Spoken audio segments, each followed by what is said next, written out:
ನಿಶಾ ಯೋಗೇಶ್ ಅವರು ನಮ್ಮ ಜೊತೆಲಿದ್ದಾರೆ. ಬನ್ನಿ ಅವರ ಪಯಣ ಏನು, ಸಾಮಾಜಿಕ ಧರ್ಮ ಏನು, ಅವರು ಏನನ್ನ ಹುಡುಕ್ತಿದ್ದಾರೆ, ಏನನ್ನ ಪರಿವರ್ತನೆ ಮಾಡಕ್ಕೆ ಪ್ರಯತ್ನ ಪಡ್ತಾ ಇದ್ದಾರೆ, ಈ ಎಲ್ಲವನ್ನ ಅವ್ರ ಹತ್ರ ಮಾತಾಡಿ ತಿಳ್ಕೊಳ್ಳೋಣ.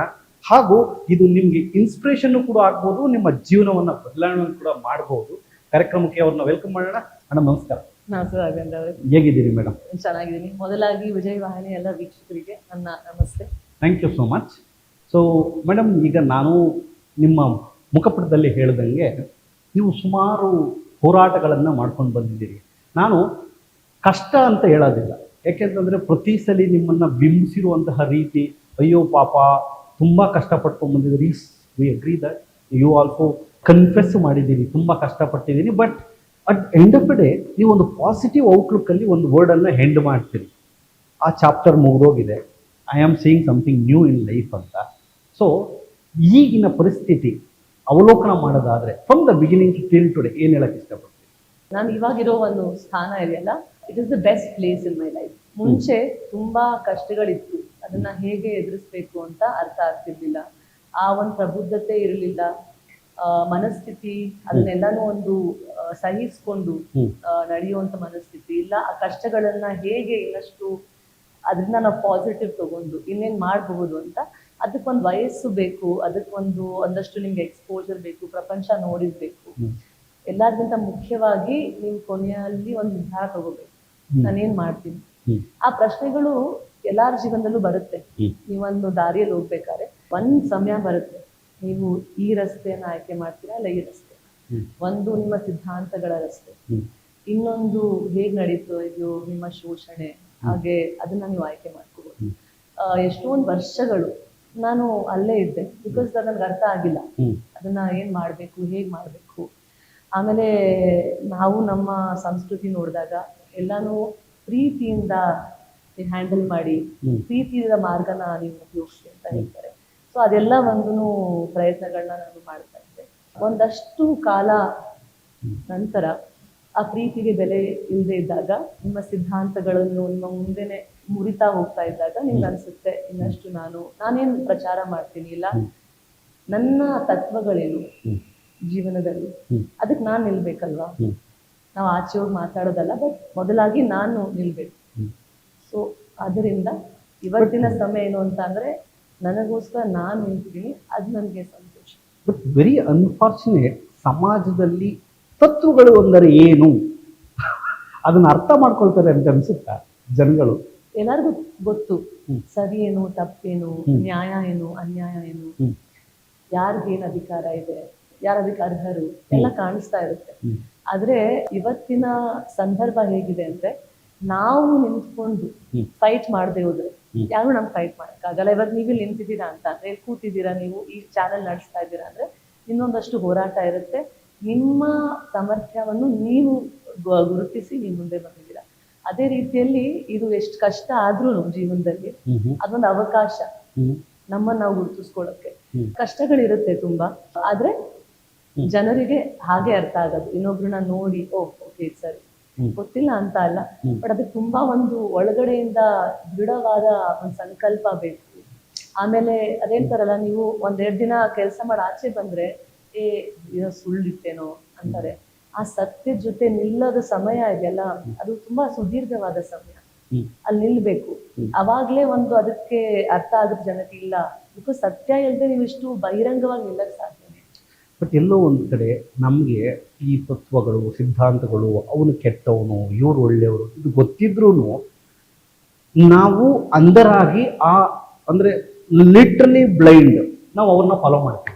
ಆಯ್ತಪ್ಪ, ಅವನು ಕೆಟ್ಟ MLA, ಆಗ ಅವನ MLA, ಅವ್ನು ಕೆಟ್ಟವನ್ನೇ ಗೆಲ್ಸೋಣ, ಅವನ ಜೊತೆಲೇ ಇರೋಣ, ಅವ್ನು ನನಗೆ ಸಹಕಾರ ಮಾಡ್ಬೋದು, ಅವನು ನನ್ನನ್ನು ಕಾಪಾಡ್ಬೋದು, ನನ್ನ ಬೆಳೆಸ್ಬೋದು.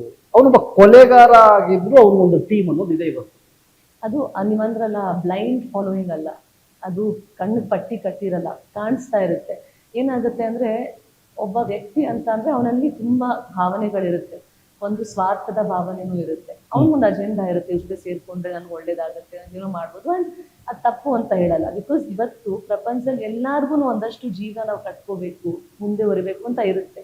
ಯಾವಾಗ ನಾವು ಯಾರ ಮೇಲೋ ಅವಲಂಬಿತಲ್ಲಿ ಆಗದೆ, ಡಿಪೆಂಡೆಂಟ್ ಆಗದೆ ನಾವ್ ಯಾವಾಗ ನಮ್ಮನ್ನ ಶಕ್ತಿ ಬರುತ್ತಲ್ಲ, ಅವಾಗ ನಾವು ಆರಾಮಾಗಿ ಸತ್ಯ ಯಾವುದು ತಪ್ಪು ಯಾವುದು ಅಂತ ಆಯ್ಕೆ ಮಾಡ್ಬೋದು. ನಾವ್ ಯಾವಾಗ ಡಿಪೆಂಡ್ ಆಗಿರ್ತೀವಿ ಅವಾಗ ಆಯ್ಕೆಗಳು ಡಿಪೆಂಡೆನ್ಸಿ ಮೇಲೆ ಹೋಗುತ್ತೆ. ಆಮೇಲೆ ಇನ್ನಷ್ಟು ನೀವು ಹೇಳ್ದಂಗೆ ಇವತ್ತಿನ ಸಮಾಜ ನೋಡಿದಾಗ ಒಂದಷ್ಟು ವಿಷಯಗಳು ಮುಂದೆ ಇದ್ರು ಅದೊಂದು ಕ್ರೇಜ್ ಇದೆ. ನೀವು ಹೇಳ್ದಂಗೆ ಅವರು ತುಂಬಾ ಒಂದು ನಿರ್ದಿಷ್ಟವಾದ ಕೆಲಸ ಮಾಡಿದ್ರು ಅವ್ರನ್ನ ಫಾಲೋ ಮಾಡ್ತಾರೆ. ಅದ್ ನನ್ಗನ್ಸುತ್ತೆ ಅದು it is a part of change. ಯಾವಾಗ ಬೇರೆಯವ್ರ ಮನೇಲಿ ಆಗುತ್ತೆ ಅದು ನಮ್ಗೆ ನೋವು ಅಂತ ಅನ್ಸಲ್ಲ, ಅವರೇನೋ ಮಾಡಿರ್ಬಹುದು ಅಂತ ಅನ್ಸುತ್ತೆ. ಯಾವಾಗ ನಮ್ಗಾಗುತ್ತೆ ಅವಾಗ ಅದ್ರ ಅರ್ಥ ಬೆಲೆ ಗೊತ್ತಾಗುತ್ತೆ. ಆ ಸಮಯಕ್ಕೆ ನಾವು ಕಾಯ್ಬೇಕು. ಎಲ್ಲಾ ಕಾಲಘಟ್ಟದಲ್ಲೂ ಈ ತರ ಘಟನೆಗಳು ನಡೆದಿವೆ, ಇವತ್ತೇನು ಹೊಸದಲ್ಲ. S, okay. ನಿಮ್ಮ ಬಾಲ್ಯ ಹೇಗಿತ್ತು? ಎಲ್ಲಾದ್ರೂ ತುಂಬಾ ವಿಭಿನ್ನವಾಗಿ ಎಕ್ಸ್ಪ್ಲೈನ್ ಮಾಡ್ಕೊಂಡಿದ್ರ? ಎಲ್ಲಾದ್ರೂ ಯಾವ್ದಾದ್ರು ಇಂಟರ್ವ್ಯೂಲಿ ಅಥವಾ ತಮ್ಮ ಇನ್ಸ್ಟಾಗ್ರಾಮ್ ಅಲ್ಲಿ ತಮ್ಮ ಬಾಲ್ಯದ ಬಗ್ಗೆ ಮಾತಾಡ್ಕೊಂಡಿದ್ರ? ನಮ್ಮ ತಂದೆಯವರು ಚಿಕ್ಕವರಿದ್ದಾಗ ಅವರು ಎಲ್ಲರಿಗೂ ಗೊತ್ತಿದೆ ಈ ವಿಷಯ. ನಮ್ಮ ತಾತ ಬಂದು ರೈತ, ಅವರು ಆಯ್ತಾ, ಅವ್ರು ಕೃಷಿ ಮಾಡ್ತಿದ್ರು, ವ್ಯವಸಾಯ ಮಾಡ್ತಿದ್ರು ಶೆಕೆರೆಯಲ್ಲಿ. ಅವಾಗ ಅವರು ಅಲ್ಲಿ ಹೆಡ್ ಮಾಸ್ಟರ್ ಕೂಡ, ಸ್ಕೂಲಲ್ಲಿ ಹೇಳ್ಕೊಡ್ತಾ ಇದ್ರು.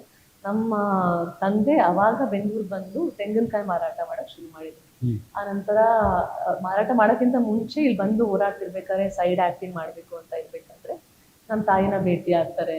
ಆಮೇಲೆ ಒಂದ್ ಸ್ವಲ್ಪ ಬಿಸ್ನೆಸ್ ಎಲ್ಲ ಶುರು ಮಾಡ್ತಾರೆ, ತೆಂಗಿನಕಾಯಿ ಮಾರಾಟ ಎಲ್ಲ. ಅದು ಬೆಳ್ಕೊಂಡು ಹೋಗುತ್ತೆ. ಸೊ ಆ ಸಮಯದಲ್ಲೇ ನಾನು ಹುಟ್ಟಿದ್ದು. ತುಂಬಾ ಬೇಗ ಬೆಳವಣಿಗೆ ನಾನು ನನ್ನ ಕಣ್ಮುಂದೆ ನೋಡಿದೆ. ಚಿಕ್ಕವರು ಅರ್ಥ ಆಗ್ತಾ ಇರ್ಲಿಲ್ಲ. ಜನ ಬರ್ತಾ ಇದ್ರು, ಹೋಗ್ತಾ ಇದ್ರು, ಫಿಲಂ ಸ್ಟಾರ್ಸ್ ಯಾರೋ ಆಗ್ಲಿ, ಅಮಿತಾಬ್ ಬಚ್ಚನ್ ಯಾರೋ ಆಗ್ಲಿ, ಐಶ್ವರ್ಯ ರಾಯ್ ಯಾರೋ ಆಗ್ಲಿ, ಅದಕ್ಕೆ ನಮ್ಗೇನ್ ಗೊತ್ತಿರುತ್ತೆ ಮಕ್ಕಳಾದಾಗ. ಇವತ್ತು ಅವ್ರಿಗೊಂದು ಸ್ಥಾನ ದೊಡ್ಡದು ಅಂತ ಗೊತ್ತಾಗುತ್ತೆ, ಅವಾಗ ಗೊತ್ತಿರ್ತಿರ್ಲಿಲ್ಲ. ಬಟ್ ಆ ಬೆಳವಣಿಗೆ ನೋಡಿದೆ, ತುಂಬಾ ಫಾಸ್ಟ್ ಆಗಿ ನೋಡಿದೆ. ಆಮೇಲೆ ಮನೆ ಒಳಗಡೆ ವಾತಾವರಣ ಒಂದ್ ಸ್ವಲ್ಪ ಡಿಫ್ರೆಂಟ್ ಆಗೇ ಇತ್ತು. ಅಷ್ಟೊಂದು ಕಂಫರ್ಟಬಲ್ ಆಗಿರ್ಲಿಲ್ಲ, ಒಂದ್ ಟೆನ್ಷನ್ ಯಾವಾಗ್ಲೂ ಇತ್ತು ಮನೇಲಿ. ಅದೆಲ್ಲ ಸಹಜ, ಇಷ್ಟು ಎಲ್ಲ ಮನೆಗಳಲ್ಲೂ ಇರುತ್ತೆ, ಅದೇನು ಸ್ಪೆಷಲ್ ಆಗಿ ನಂದಲ್ಲ. ಬಟ್ ಒಂದು 9 years ಇದ್ದಾಗ ಯಾವಾಗ ಒಂದ್ ಸ್ವಲ್ಪ ತುಂಬಾ ಕಾಂಪ್ಲಿಕೇಶನ್ಸ್ ಆಯ್ತು. ನಾನ್ ಹೇಳ್ಬೇಕು ಅಂದ್ರೆ ನಾನು ಚಿಕ್ಕವಳಿದ್ದಾಗ ಹೇಳ್ತಾರೆ ನಮ್ಮ ತಾಯಿ ಎಲ್ಲ, ನೀನ್ ನಿಂದೇ ಪ್ರಪಂಚದಲ್ಲಿದ್ದೆ ಅಂತ. ಅವಾಗ ಹೆಂಗ್ ಗೊತ್ತಾಗುತ್ತೆ ನಮ್ಗೆ, ನಾವು ಒಂದೇ ಪ್ರಪಂಚದಲ್ಲಿ ಆಟ ಆಡ್ಕೊಂಡಿದ್ವಿ. ಸೊ ಅಷ್ಟೇನ್ ಗೊತ್ತಾಗಿಲ್ಲ. 9 ವರ್ಷ ನಂತರ ಯಾವಾಗ ಸಡನ್ ಆಗಿ ಬದಲಾವಣೆಗಳಾಯ್ತು, ಯಾವಾಗ ಅವ್ರು ಬೇರೆ ಆದ್ರು, ಇನ್ನ ತುಂಬಾ ಗೊಂದಲಗಳಾಯ್ತು. ಅವಾಗ ಒಂದು ಜವಾಬ್ದಾರಿಯ ಆಲೋಚನೆಗಳು. ಬಿಕಾಸ್ ತಮ್ಮ ಇದ್ದ, ಒಂದ್ ಬರೀ 6 ತಿಂಗಳು ಮಗು ಅವಾಗ. ಆಮೇಲೆ ನಮ್ಮ ತಾಯಿ ನಾವು ನೋಡಿ, ನಮ್ಮ ತಂದೆ ನಾವು ನೋಡಿ, ಎಲ್ಲ ಕಡೆಯಿಂದ ತುಂಬಾ ಮೈಂಡ್ ಅವಾಗ ತುಂಬಾ ಶಿಫ್ಟ್ ಆಯ್ತು. ಏನಾಗುತ್ತೆ ಅಂತಂದ್ರೆ ಆ ವಾತಾವರಣ ಹೇಗಿರುತ್ತೆ ಅಂದ್ರೆ, ಎಲ್ಲಾರು ಎಷ್ಟು ನೋವಲ್ಲಿರ್ತಾರೆ ಅಂತ ಅಂದ್ರೆ ಎಲ್ಲೋ ಒಂದ್ ಕಡೆ ನೀವು ನಿಮ್ ನೋವನ್ನ ತೋರ್ಸ್ಕೊಳ್ಳೋಕ್ಕೂ ಆಗಲ್ಲ. ಆಮೇಲೆ ಬಹುಶಃ ಎಲ್ಲೋ ಒಂದ್ ಕಡೆ ಅವ್ರಿಗೂ ಅದು ಕಾಣಿಸ್ತಾ ಇರಲ್ಲ. ತುಂಬಾ ಹೆವಿ ಆಗಿರುತ್ತೆ ಅಸರ್. ಈಗ ನಿಮ್ಗೆ 9 ವರ್ಷದಲ್ಲಂತೂ ಫೀಲ್ ಆಗಿರಲ್ಲ, ಗೊತ್ತಾಗಲ್ಲ ವಾಟ್ ಈಸ್ ಸೈಕಾಲಜಿಕಲ್ ಎಫೆಕ್ಟ್ ಅಂತ. ಅದು ಬೆಳೀತಾ ಒಂದು 15 years, 16 years, are when you become 18 years, ನಿಮ್ಗೆ ಆ ಕಷ್ಟ ಏನು ಅನಿಸ್ತು? What is that? ಓ, ನನಗೆ ಈ ರೀತಿ ಜೀವನ ಬೇಕಿರ್ಲಿಲ್ಲ. ಅದೇನಾಗುತ್ತೆ ಗೊತ್ತಾ, ನೀವು ಸಮಾಜದಲ್ಲಿ ಹೋದಾಗ ಎಲ್ಲಾರು ಕೇಳ್ತಾರೆ ನಿಮ್ ತಂದೆಯಲ್ಲಿ, ಅವರು ಸುತ್ತಮುತ್ತ ಕಾಣಿಸ್ತಿರಲ್ಲ. ಇಂಥ ಸಣ್ಣ ಸಣ್ಣ ವಿಷಯಗಳಿಂದ ಸುತ್ತಮುತ್ತ ಕಾಣಿಸ್ತಾರೆ, ದಟ್ ಈಸ್ ದ ಪ್ರಾಬ್ಲಮ್. ಸುತ್ತಮುತ್ತ ಕಾಣಿಸಿಲ್ಲ ಅಂದಿದ್ರೆ ಪ್ರಾಬ್ಲಮ್ ಇಲ್ಲ. ಅಲ್ಲಿ ಕಾಣಿಸ್ತಾ ಇರ್ತಾರೆ, ನಿಮ್ ಜೊತೆ ಕಾಣಿಸ್ತಾ ಇರಲ್ಲ. ಸೊ ನಾನು ಹೇಳ್ತಾ ಇದ್ದೆ ನನ್ನ ಫ್ರೆಂಡ್ಸ್ಗೆಲ್ಲ, ಇಲ್ಲ ನಮ್ಮಪ್ಪ ಬ್ಯುಸಿ ಇದ್ದಾರೆ, ಅಲ್ಲಿದ್ದಾರೆ, ಎಲ್ಲಿದ್ದಾರೆ ಅಂತ. ಬಟ್ ನನ್ನ ಮನಸ್ಸಲ್ಲಿ ಗೊತ್ತಾಗ್ತಿತ್ತಲ್ಲ, ಅವರು ಬೇರೆ ಒಂದು ಪರ್ಸನಲ್ ಕಾರಣಗಳಿಂದ ನನ್ನ ಜೊತೆ ಇಲ್ಲ ಅಂತ. ಸೊ ಆ ಥರ ಸಣ್ಣ ಸಣ್ಣ ವಿಷಯಗಳು, ಘಟನೆಗಳು, ಅದು ನಿಮ್ಗೆ ಎಲ್ಲೋ ಒಂದ್ ಕಡೆ ಹೋಗಿ ಮನೆ ಮನಸ್ಸಲ್ಲಿ ಗೂಡ್ ಮಾಡ್ಕೊಳ್ಳಿ, ನನ್ಗೆ ಏನಕ್ಕೆ ಅದು ಸಿಕ್ತಿಲ್ಲ ಅಂತ. ಆಮೇಲೆ ಆ ಪ್ರಶ್ನೆಗಳು ನೀವು ಹೇಳ್ದಂಗೆ ಒಂದ್ ವಯಸ್ಸಾಗುವವರೆಗೂ ಆ ಪ್ರಶ್ನೆಗಳು ಆಚೆ ಬರಲ್ಲ, ಒಳಗಡೆ ಇರುತ್ತೆ. ಆಮೇಲೆ ಅದು ಕಾಡಕ್ ಶುರು ಮಾಡುತ್ತೆ. ಸೊ ಎಲ್ಲಾ ಮಕ್ಕಳಿಗೆ ಯಾರಿಗೆ ಈ ತರ ಒಂದು ಪರಿಸ್ಥಿತಿ ಇರುತ್ತಲ್ಲ, it does create a lot of issues. Because ಅಂತ ಮಕ್ಕಳಿಗೆ ಈ ಒಂದು ಸೊಲ್ಯೂಷನ್ ಅಂತ ಬೇಕು ಅಂತಂದ್ರೆ ಏನ್ ಸಜೆಸ್ಟ್ ಮಾಡ್ತೀವಿ? ಅದು ಆಕ್ಚುಲಿ ನೋಡಿ, ಮಕ್ಕಳು ಅಂತ ಅಂದಾಗ ಯಾರು ಜನ್ಮ ಕೊಟ್ಟಿರ್ತಾರಲ್ಲ ಅವರ ಜವಾಬ್ದಾರಿ ಅದು. ಹೌದು. ಯಾಕಂದ್ರೆ ಮಕ್ಕಳಿಗೆ ಏನು ಅರ್ಥ ಆಗಲ್ಲ. ಒಂದ್ ವಯಸ್ಸಿಗೆ ಬಂದಾದ್ಮೇಲೆ ಅವರು ಇಂಡಿಪೆಂಡೆಂಟ್ ಆಗ್ತಾರೆ, ಆ ನಂತರ ಅವರು ಕ್ಯಾರಿ ಮಾಡ್ತಾರೆ ಲೈಫ್ನ. ಬಟ್ ಅಲ್ಲಿವರೆಗೂ ಅವರ ಮನಸ್ಥಿತಿ, ಅವ್ರ ಮನಸ್ಸು ತುಂಬಾ ಸೂಕ್ಷ್ಮವಾಗಿರುತ್ತಲ್ಲ, ಅದನ್ನ ಹ್ಯಾಂಡಲ್ ಮಾಡೋದು ತಂದೆ ತಾಯಿಯ ಜವಾಬ್ದಾರಿ ಆಗಿರುತ್ತೆ. ಅದ್ ಯಾವಾಗ ಅದ್ ಮಾಡಲ್ವೋ ಅದ್ ಮಕ್ಳ ಮೇಲೆ ಬರುತ್ತೆ. ಒಂದ್ ವಯಸ್ಸಾದ್ಮೇಲೆ ಅದರಿಂದ ಆಚೆ ಬರಬೇಕು ಅಂತ ನಿರ್ಧಾರ ಮಾಡಿದ್ಮೇಲೆ ತುಂಬಾ ಅದಕ್ಕೆ ಸಂಘರ್ಷಗಳಿವೆ. ಯಾಕಂದ್ರೆ ನಾವು ನಮ್ಮಲ್ಲಿ ಅದೇನೊಂದು ಕೊರತೆ ಬರುತ್ತೆ ಅಂತ ಅಂದ್ರೆ, ನನ್ಗೇನಕ್ಕೆ ಹೀಗಾಯ್ತು, ನೀನ್ ಹೇಳ್ತಾರಲ್ಲ ನನ್ಗೇನಕ್ಕೆ ಹೀಗಾಯ್ತು, ನಾನು I am not worth it, ದೇವ್ರಿಗೆ ಎಲ್ಲಾರು ಕೊಟ್ಟು ನನಗೆ ನನ್ನಲ್ಲಿ ಏನೋ ಕಡಿಮೆ ಇದೆಯಾ, ನನ್ನಲ್ಲಿ ಏನೋ ಕಮ್ಮಿ ಇದೆಯಾ ಅಂತ ಆ ಪ್ರಶ್ನೆಗಳು ಬರಕ್ಕೆ ಹೆಂಗ್ ರಿಲೇಟ್ ಮಾಡ್ಕೊಂತೀರಿ? ಇದು ನಿಮ್ಮ ತಂದೆ ಮತ್ತೆ ತಾಯಿಯ ಸಂಬಂಧ, ನೀವು ಹೆಂಗ್ ರಿಲೇಟ್ ಮಾಡ್ಕೊಂತೀರಿ? ನಿಮ್ ಗಿಲ್ಟ್ ಕಾನ್ಶಿಯಸ್ ಯಾಕೆ? ಅದು ಸಹಜವಾಗಿ ಬಂದ್ಬಿಡುತ್ತೆ. ಅಂದ್ರೆ ಅದೊಂದು ಅದು ಗೊತ್ತಾಗಲ್ಲ ನಿಮ್ಗೆ ಏನಿಗೆ ಬಂತು ಅಂತ. ಒಂದು ಮೆಚುರಿಟಿ ಬಂದ್ಮೇಲೆ ಅರ್ಥ ಆಗುತ್ತೆ ಅದು ನನ್ನ ಸಂಬಂಧಪಟ್ಟಿದ್ದಲ್ಲ, ಅದು ಅವ್ರ ಸಂಬಂಧಪಟ್ಟಿದ್ದು. ಬಟ್ ಆ ವಯಸ್ಸಲ್ಲಿ ನಾನೇನ್ ಚೆನ್ನಾಗಿರ್ಲಿಲ್ವಾ, ನಮ್ಮಪ್ಪ ನನ್ನ ಯಾಕೆ ಬಿಟ್ಟು ಹೋದ್ರು. ಇವತ್ತಿನ ಪರಿಸ್ಥಿತಿ ಏನಿದೆ ಅಂದ್ರೆ ಸ್ಟೆಬಿಲಿಟಿ ಇಲ್ಲ, ಯಾವ ಮದ್ವೆಗಳಲ್ಲೂ ಸ್ಟೆಬಿಲಿಟಿ ಇಲ್ಲ. ಮದ್ವೆ ಆಗ್ತಾರೆ, ಒಂದೊಂದ್ಸತಿ ಮಕ್ಳು ಮಾಡ್ಕೊಂಡ್ಬಿಡ್ತಾರೆ, ಅದ್ರ ಬಗ್ಗೆ ತುಂಬಾ ಯೋಚನೆ ಮಾಡಿರಲ್ಲ. ಒಂದಷ್ಟು ಜನಕ್ಕೆ ಅವರ ಸಂಸ್ಕಾರದಲ್ಲೇ ಇದಿರುತ್ತೆ, ನಾವು ತಂದೆ ತಾಯಿಯ ಜವಾಬ್ದಾರಿಯಾಗಿ ನಾವು ನಡ್ಕೋಬೇಕು ಅಂತ. ಒಂದಷ್ಟು ಜನಕ್ಕೆ ಇರಲ್ಲ. ಸೊ ಅದಿಲ್ಲದೆ ಇದ್ದಾಗ ಒಂದ್ ಸಮಯದಲ್ಲಿ ಇವತ್ತು ಮಕ್ಕಳಿಗೆಲ್ಲ ಕೆಪಾಸಿಟಿ ಇದೆ, ಆದ್ರೂ ನಿರ್ಧಾರಗಳು ಕಷ್ಟ.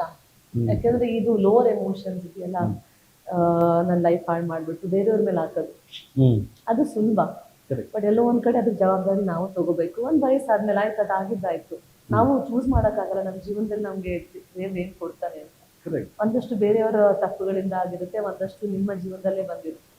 ಅದನ್ನ ನೀವು ಡಿಸೈಡ್ ಮಾಡ್ಕೊಂಡು ಮುಂದುವರಿಬೇಕು. ಈಗ ನಿಮ್ಗಳು ಬರುತ್ತಾ, ಅನ್ಸ್ಕೊಂಡು ಅಳ್ತೀರಾ? ಇವಾಗ ಒಂಥರ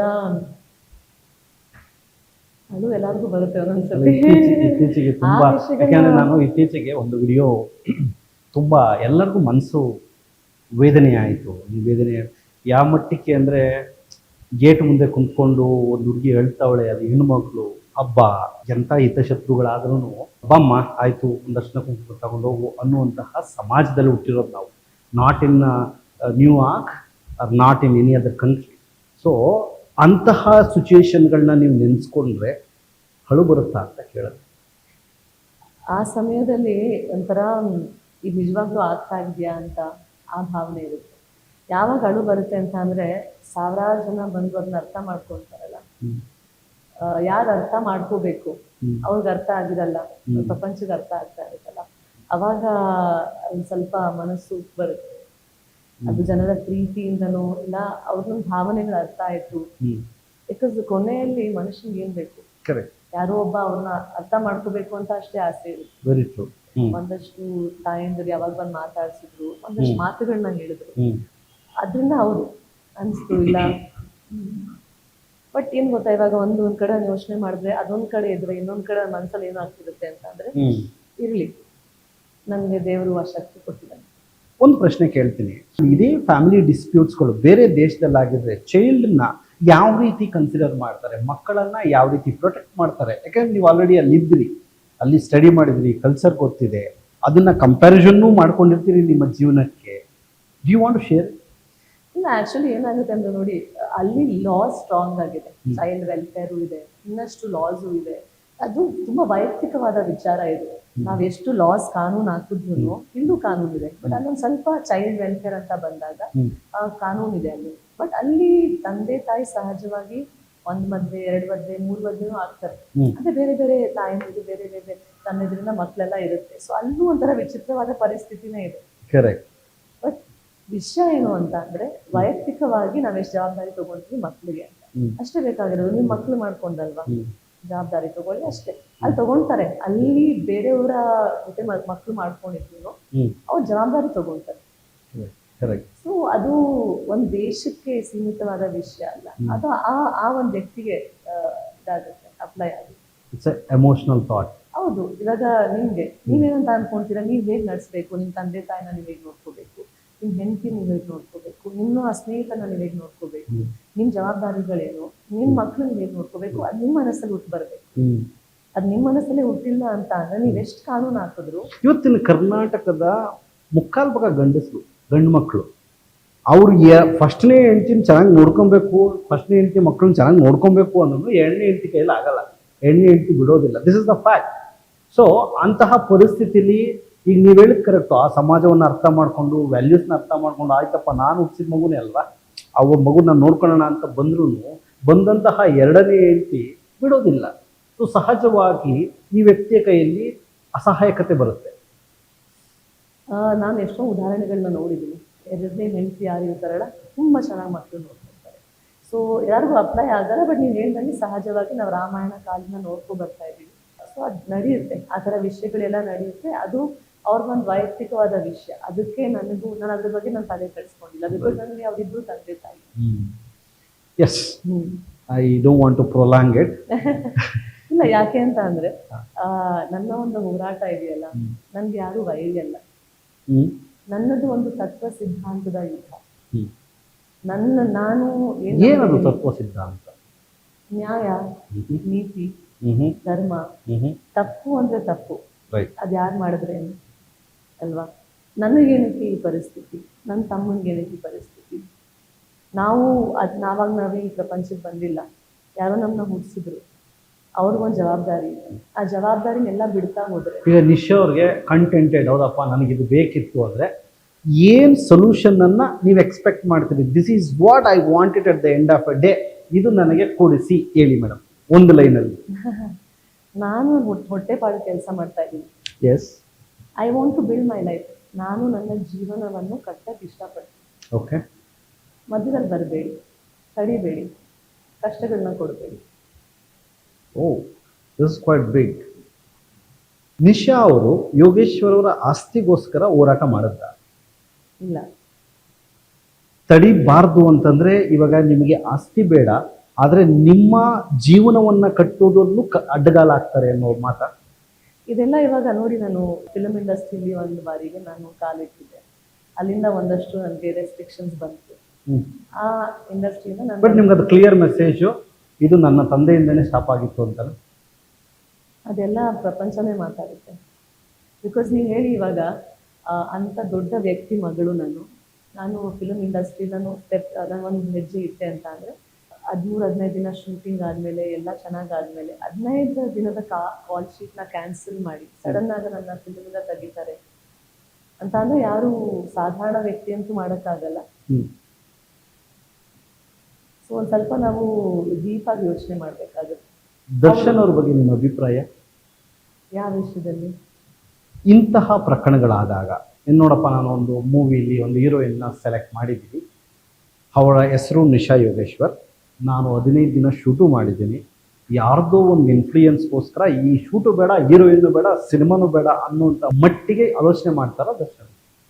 ಗೊತ್ತಿಲ್ಲ ನನಗೆ. ಆ್ಯಕ್ಚುಲಿ ಆ ಶೂಟಿಂಗ್ ಮಾಡ್ಬೇಕಾದ್ರೆ ಅವ್ರ ಜೊತೆ ಒಂದಷ್ಟು ಸೀನ್ಸ್ ಇತ್ತು, ಬಟ್ ಅವ್ರನ್ನ ನಾನು ವೈಯಕ್ತಿಕವಾಗಿ ನಂಗೆ ಪರಿಚಯ ಆಗಿಲ್ಲ, ಅವ್ರ ಸ್ವಭಾವ ನಂಗೆ ಗೊತ್ತಾಗಿಲ್ಲ, ನನಗೇನು ಗೊತ್ತಾಗಿಲ್ಲ ಅವಾಗ. ಆಮೇಲೆ ಇದೊಂದು ಆಲ್ಮೋಸ್ಟ್ ಒಂದು 10-15 ವರ್ಷ ಮುಂಚೆ ಆಗಿರೋ ವಿಷಯ ಇದು. ಸೊ ಅಷ್ಟು ನಾನು ಕಾಮೆಂಟ್ ಮಾಡೋಕ್ಕಾಗಲ್ಲ, ಅವ್ರು ಮಾಡಬೇಕಾಗಿಲ್ಲ. ಆಮೇಲೆ ತುಂಬ ಸಮಯ ಆದ್ಮೇಲೆ ಈ ವಿಷಯಗಳು ಆಚೆ ಬಂದಿತ್ತು. ಯಾವಾಗ ಈ ಘಟನೆಗಳು ನಡೀತಲ್ಲ ಅವಾಗ ನನಗೆ ಗೊತ್ತು. ಎಲ್ಲಿ ನೀವು ರಿಯಲೈಸೇಷನ್ ಆಯಿತು, ನಮ್ಮ ಅಪ್ಪ ನಮಗೆ ನಿಜವಾಗ್ಲೂ ತಡೀತಾ ಇದ್ದಾರೆ, ತುಳಿತಾ ಇದ್ದಾರೆ, ಈ don't want me to grow ಅಂತ ಯಾವಾಗ ಅನಿಸ್ತು? ತುಂಬ ಸಾರಿ ಅನಿಸ್ತು. ಅಲ್ಲ, ಒಂದು ಮಟ್ಟಕ್ಕೆ ಅನಿಸ್ಬಿಡುತ್ತೆ that this is the end, ಇದ್ರ ಮೇಲೆ ನಾನು ಸಹಿಸೋಕ್ಕಾಗಲ್ಲ, ನಾನು ವಾಪಸ್ ಅವ್ರ ಮೇಲೆ ಹೇಳಲೇಬೇಕು, ಅಥವಾ I have to comment on it. ಈಗ ಜನಗಳಿಗೆ ಮೇಡಮ್ ಪ್ರಾಬ್ಲಮ್ ಏನು ಅಂತಂದರೆ, ನೋಡಪ್ಪ ಆ ಹುಡುಗಿ ಮನೇಲಿ ಇರ್ಬೋದಾಗಿತ್ತು, ಏನು ಅಂತಹ ಮಹಾ ಆಗೋಯ್ತು, ಎಲ್ಲರೂ ಮಾಡೋವಂಥದ್ದೇ ಮಾಡೋದು, ಯಾಕೆ ಹುಡುಗಿ ಇಷ್ಟು ಅಗ್ರೆಸಿವ್ ಆಗಿ ಬಂದು ಹಿಂಗೆಲ್ಲ ಮಾತಾಡಬೇಕು ಅನ್ನೋ ಕಮೆಂಟ್ ನೀವು ಕೇಳಿರ್ತೀರಿ ಸಹಜವಾಗಿ. ಅಂಥವ್ರಿಗೆ ಉತ್ತರ ಹೇಳಬೇಕು ಅಂದರೆ ದಿಸ್ ಆನ್ಸರ್ ವ್ಯಾಲಿಡ್ ಅನ್ಸುತ್ತೆ. ನೀವು ಕೇಳ್ತಿರೋ ಪ್ರಶ್ನೆ ಕರೆಕ್ಟ್ ಆಗಿದೆ. ಎಲ್ಲರೂ ಹೇಳ್ತಾರೆ, ನೀವೇನು ಪಬ್ಲಿಕಲ್ಲಿ ಮಾತಾಡ್ತಾ ಇದ್ದೀರಾ, ಏನಿಗೆ ಮನೆ ವಿಷಯ ನಿಮ್ಮ ಮನೆಯಲ್ಲೇ ನೀವು ಅಲ್ಲೇ ಸಾಲ್ವ್ ಮಾಡ್ಕೊಳ್ತಾ ಇಲ್ಲ, ಅಲ್ಲೇ ಪರಿಹಾರ ಕಂಡಿಟ್ಕೊಳ್ಳಿ, ಕೂತ್ಕೊಂಡು ಮಾತಾಡಿ ಅಂತ. ಇವತ್ತು ಇಂಥ ಒಂದು ಹೋರಾಟ ಮಾಡಬೇಕು ಅಂತ ಅಂದರೆ ಇದು ಸುಲಭವಾದ ಕೆಲಸ ಅಲ್ಲ ರಾಘವ್. ಟ್ರೂಲಿ ಅಲ್ಲಿ ಬಂದು ನಿಂತ್ಕೊಂಡು ತುಂಬ ನನ್ನ ತಾಯಿ ನನ್ನ ತಮ್ಮನ್ನ ಕರ್ಕೊಬಂದು ಅದು ನಿಲ್ಲಿಸಿ ನಾವೆಲ್ಲ ನಿರ್ಧಾರ ಮಾಡಬೇಕು ಅಂತ ಅಂದರೆ ಸುಲಭವಾದ ಕೆಲಸ ಇಲ್ಲ. ಏನೋ ಒಂದು ಜನ ಏನು ಯೋಚನೆ ಮಾಡಬೇಕು, ನನ್ನ ಒಂದು ಅರ್ಥ ಮಾಡ್ಕೊಳ್ಬೇಕು ಅಂತ ನನಗೇನು ಆಸೆ ಅಂತ ಅಂದರೆ, ಯಾರೋ ಈ ಥರ ಮಾಡ್ತಾರೆ ಅಂತ ಅಂದರೆ ಅದ್ರಲ್ಲಿ ಎಷ್ಟು ಹಿನ್ನೆಲೆ ಇರುತ್ತಲ್ಲ. ಇಲ್ಲಾಂದ್ರೆ ಯಾರಿಗೂ ಈ ಥರ ಜೀವನ ಬೇಡ. ನಾನು ಹೇಳ್ತೇನೆ, ನಂತರ ಜೀವನ ಈ ಥರ ಯಾರಿಗೂ ಬೇಡ. ಎಲ್ಲ ಇದ್ದು ಏನೋ ಇಲ್ಲದೆ ಇರೋ ಜೀವನ, ಸಣ್ಣ ಸಣ್ಣ ಒಂದು ಹೆಜ್ಜೆ ಇಡಬೇಕು ಅನ್ನೋದು ಹೋರಾಟ. ನೀನು ಹೇಳಿದ್ರಲ್ಲ, ಇವಾಗ ಚಿಕ್ಕವಳಿದ್ದಾಗ ನಾನು US ಹೋದೆ. US ಹೋಗಿದ್ದ ಕಾರಣ ನಾನು ಓದೋಕ್ಕೆ ಇವತ್ತು ಹೇಳ್ತೀನಿ, ಇಲ್ಲಿರೋ ಒಂದು ವಾತಾವರಣ ಐತಲ್ಲ ಅದು ಸಹಿಸ್ಕೊಳಕ್ ಆಗ್ತಾ ಇಲ್ಲ. ಅದಕ್ಕೆ ಜಗಳ ಮಾಡಿ ನಾನು ಇಲ್ಲಿಂದ ಬೇಡ ಅಂತ ಆಚೆ ಹೋದೆ. ನನಗೆ ಒಂದಷ್ಟು ನನ್ನ ಬೆಲೆ ಸಿಗುತ್ತೇನೋ ಅಂತ ಹೋದೆ. ಆ ಬೆಲೆ ನಂಗೆ ಸಿಕ್ಕಿಲ್ಲ. ಅಲ್ಲಿ ನಾನು ತುಂಬಾ ದುಃಖದಲ್ಲೇ ಇದ್ದೆ. ಆ ನಂತರ ನನಗೆ ನನ್ನ ಎಜುಕೇಶನ್ ಮುಗ್ಸಕ್ಕೂ ಅವಕಾಶ ಆಗಿಲ್ಲ. ಅದರಲ್ಲೂ ಒಂದಷ್ಟು ಅಡೆತಡೆಗಳ ನಡೀತು. ನಂತರ ಇಲ್ಲಿ ಬಂದು ಮುಗಿಸ್ಬೇಕಾಯ್ತು. ಅದಾದ್ಮೇಲೆ MBA ಓದೋಣ ಅನ್ಕೊಂಡೆ, ಅದಕ್ಕೂ ಅವಕಾಶಗಳು ಸಿಕ್ಕಿಲ್ಲ. ಅದಾದ್ಮೇಲೆ ಇನ್ನೊಂದಷ್ಟು ಆಮೇಲೆ ಫಿಲ್ಮ್ ಮಾಡೋಣ ಅನ್ಕೊಂಡೆ, ಅದನ್ನೂ ಒಂದು 15 ದಿನ ಮಾಡಿ ಆಚೆ ಬಂದೆ. ಅದಾದ್ಮೇಲೆ ಕರ್ನಾಟಕದಲ್ಲಿ ಇಲ್ಲಿ ಯಾರು ಬೇರೆಯವರು ಮುಂದೆ ಬಂದಿಲ್ಲ. ನೀವು ಹೇಳಿ, ಇವಾಗ ಒಂದು ದೊಡ್ಡ ಫಿಲ್ಮ್ ಬಂದ್ರೆ ಇನ್ನಷ್ಟು ಅವಕಾಶಗಳು ಬರುತ್ತೆ ಸಹಜ. Correct correct correct correct. ನನಗೆ ಯಾವ ಒಂದು ಬೇರೆ ಅವಕಾಶಗಳು ಬಂದಿಲ್ಲ. ಅದಕ್ಕೂ ಒಂದ್ ಸ್ವಲ್ಪ ಬಹುಶಃ ಜನ ಎದುರುಕೊಂಡ್ರು. ಅದಾದ ನಂತರ ಒಂದಷ್ಟು ಬಿಸ್ನೆಸ್ಗಳ ಪ್ರಯತ್ನ ಮಾಡ್ತಾ ಇದ್ದೆ.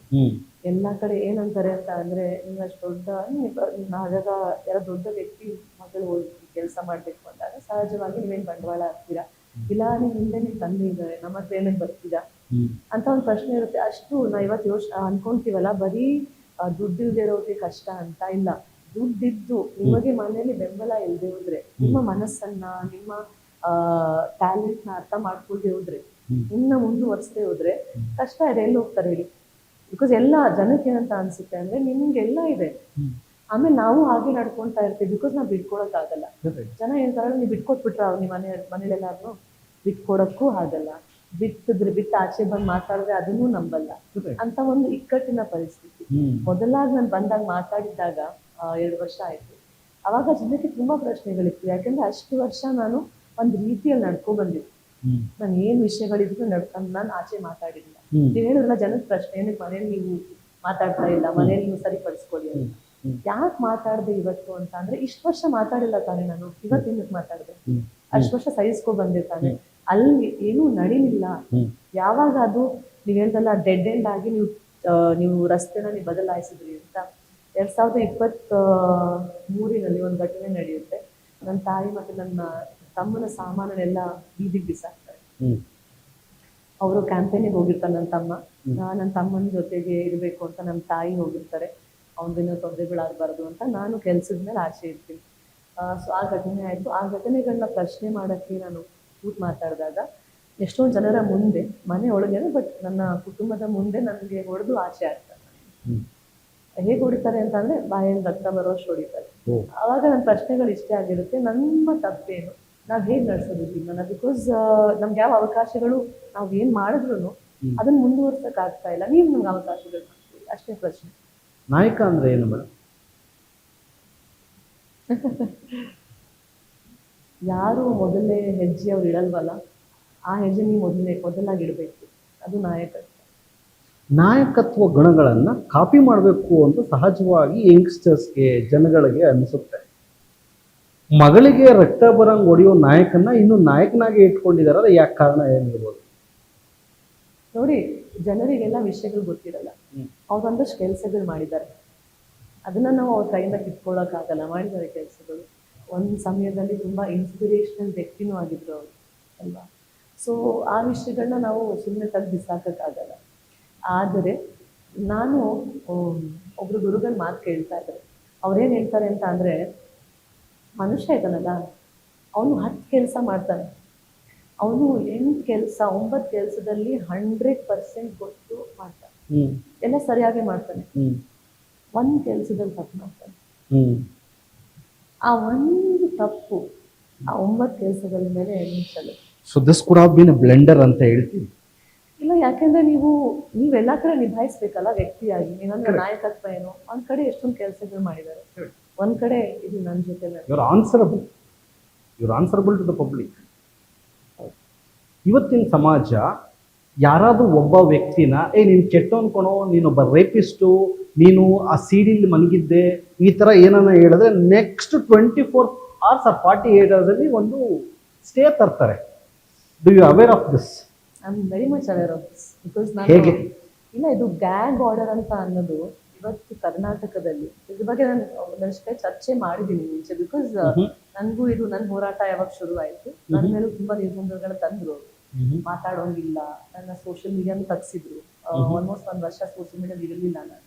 ತುಂಬಾ ಕಷ್ಟಪಟ್ಟು ಅದನ್ನ ತಗ್ಸ್ದೆ, ಹೋರಾಟ ಮಾಡಿ. ಯಾಕೆ ನನಗೆ ಕಾನೂನು, ಕೋರ್ಟು, ಕಚೇರಿ ಗೆದ್ದೆ. ಬಿಕಾಸ್ ಮೆರಿಟ್ ಇತ್ತಲ್ಲ ಕೇಸಲ್ಲಿ. ನೀವು ಯಾರು ಆ ಮಾತನ್ನ ನೀವು ಅದು ತಪ್ಪಾ ಸರಿ ಅಂತ ತಿಳಿಯದೆ ನೀವು ಆರ್ಡರ್ ಕೊಡಕ್ಕಾಗಲ್ಲ. ಆಮೇಲೆ ನಾನು ಯಾವತ್ತೂ ಸುಳ್ಳು ಹೇಳಿಲ್ಲ. ಇವತ್ತು ನಾನು ಎಷ್ಟು ದೂರ ಬಂದಿದ್ದೀನಿ ಅಂತ ಅಂದ್ರೆ ಅದು ಸತ್ಯದ ಬಲ. ನಾನು ಹೇಳೋದು ಇದೊಂದು ಕಾನೂನಿನ ಲೂಪ್ ಹೋಲ್, ಕಾನೂನಲ್ಲ, ಕಾನೂನ ಒಂದು ಲೂಪ್ ಹೋಲ್ ಅದು ಕಂಡುಕೊಂಡಿದ್ದಾರೆ. ಕರ್ನಾಟಕದಲ್ಲಿರೋ ಗ್ಯಾಗ್ ಆರ್ಡರ್ಸ್ ಇನ್ಯಾವ ಸ್ಟೇಟಲ್ಲೂ, ರಾಜ್ಯದಲ್ಲೂ ಇಲ್ಲ.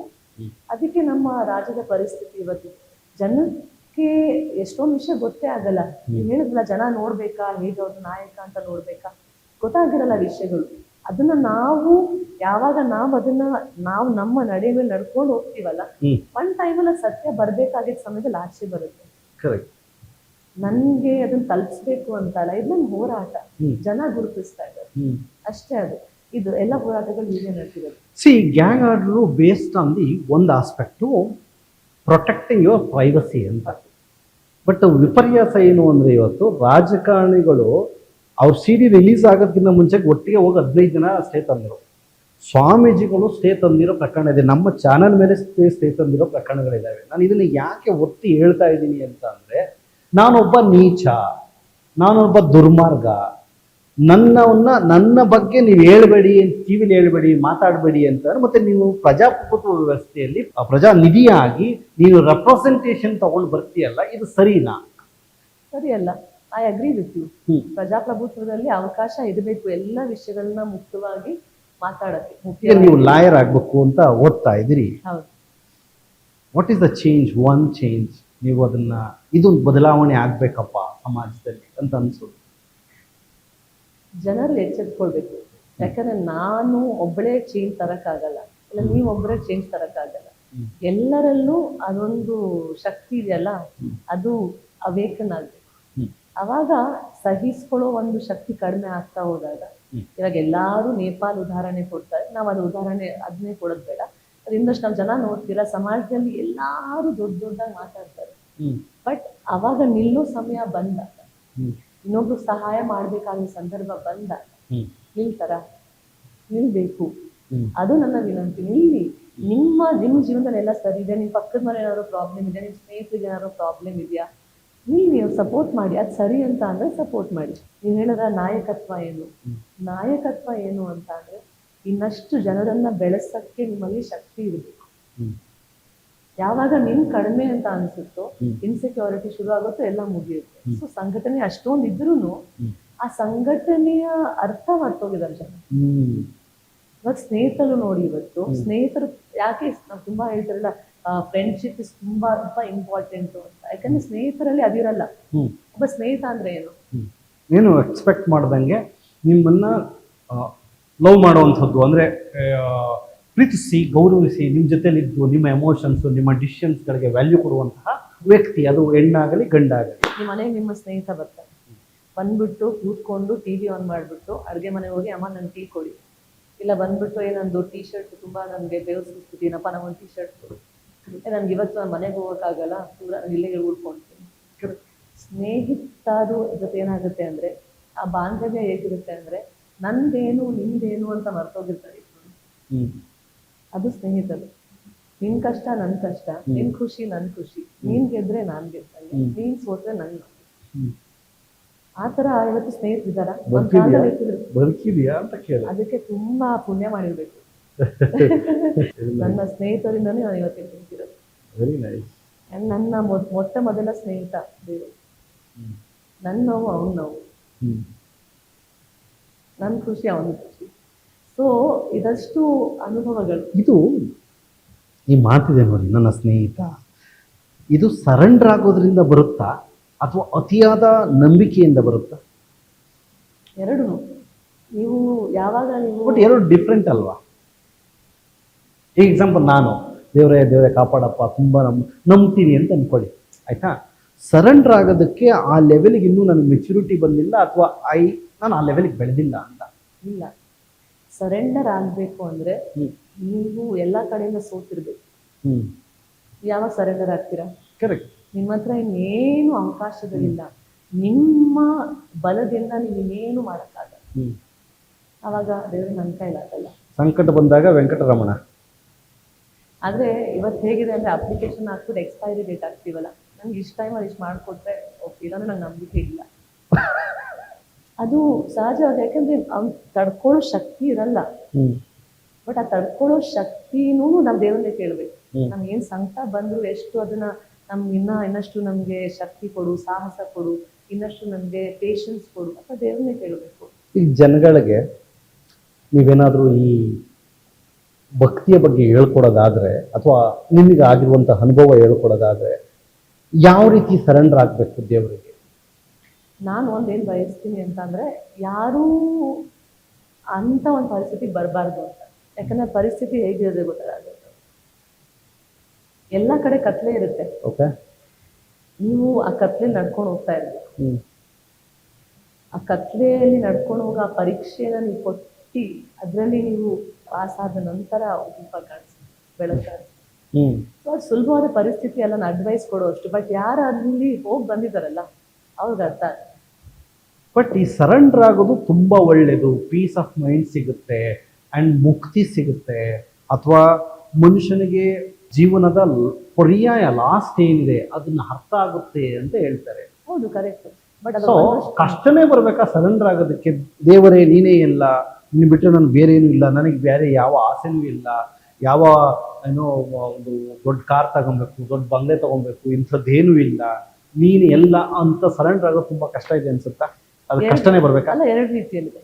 ಒಂದು ನಿಮ್ಗೆ ಜೀವನಲ್ಲಿ ಕರ್ಕೊಂಡು ಹೋಗುತ್ತೆ, ನಿಮ್ಮ ಪರಿಸ್ಥಿತಿಗಳಲ್ಲಿ ಕರ್ಕೊಂಡು ಹೋಗುತ್ತೆ.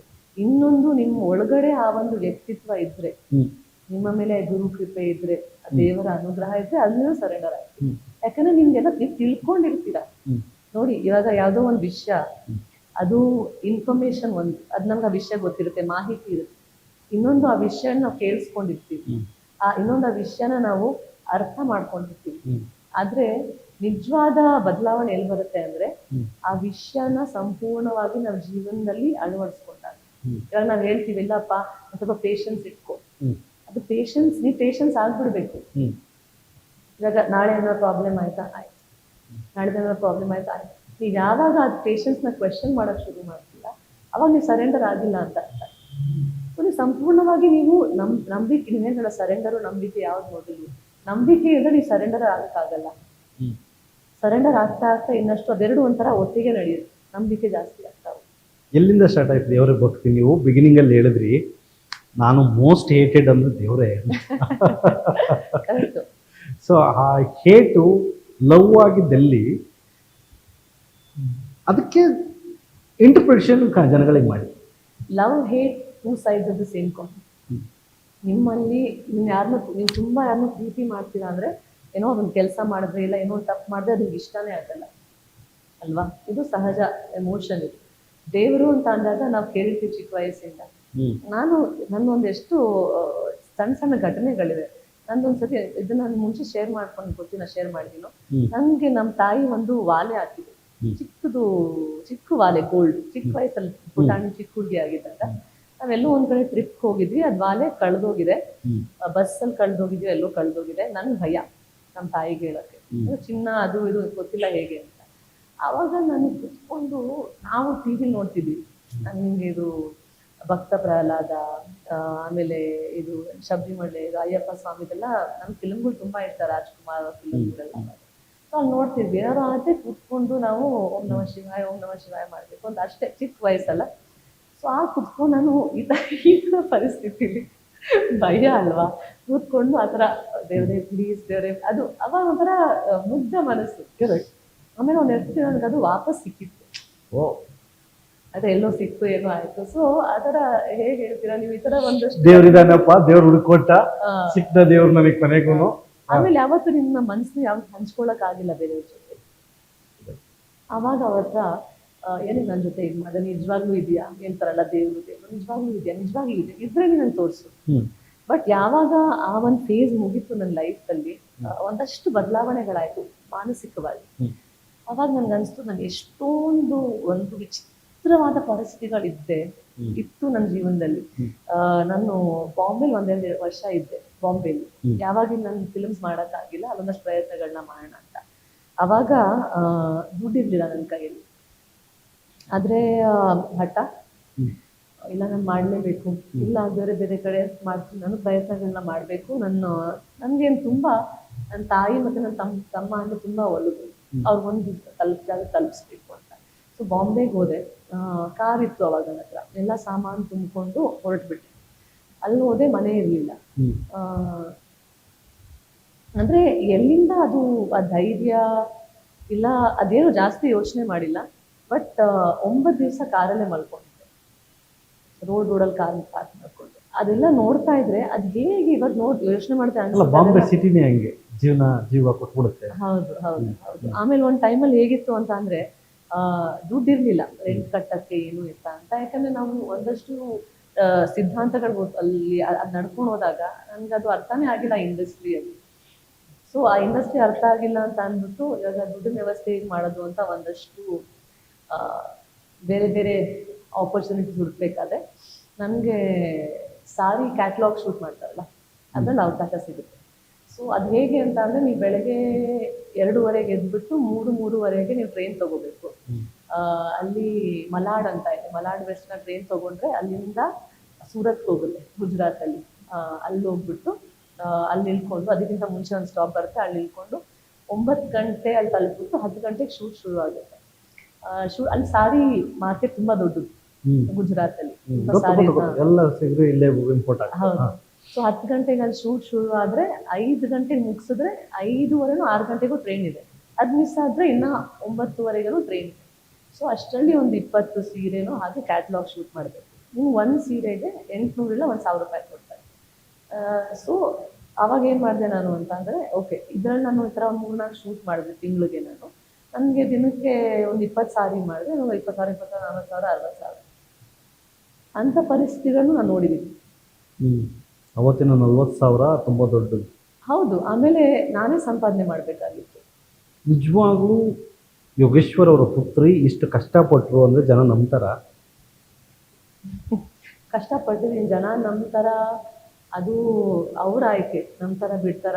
ಜನಗಳ ಕ್ಯೂರಿಯಾಸಿಟಿ ಇದೆ, ನೋಡಪ್ಪ ಯೋಗೇಶ್ವರ್ ಪುತ್ರಿ US ಹೆಂಗೆ ಹೋದ್ರು, US ಹೋದರು, ಇಲ್ಲಿ ಹೆಂಗೆ ಬಂದು ಸೀರೆ ಮಾಡಲಿಂಗ್ ಮಾಡಿದ್ರು. Not joking.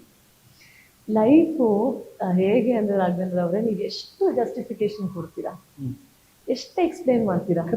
ಜನರು ದೃಷ್ಟಿಕೋನ ಇವಾಗ ಫಾರ್ ಎಕ್ಸಾಂಪಲ್ ಮದುವೆ ಆಗಿರ್ತಾರೆ ಗಂಡ ಹೆಂಡತಿ, ಒನ್ ಟೈಮಲ್ಲಿ ಅವ್ರ ಮಧ್ಯದಲ್ಲಿ ಅಷ್ಟೊಂದು ಪ್ರೀತಿ ಇರುತ್ತೆ, ಒಂದು ಸ್ವಲ್ಪ ವರ್ಷಗಳ ನಿಶ್ಚೇದನ ಆಗ್ಬಿಡುತ್ತೆ. ಅದು ಹೇಗೆ? ಕರೆಕ್ಟ್. ಅದೇ ರೀತಿಯಲ್ಲಿ ಲೈಫಲ್ಲಿ ಸಮಯಕ್ಕೂ ಎಷ್ಟೊಂದು ಘಟನೆಗಳು ನಡೆಯುತ್ತೆ.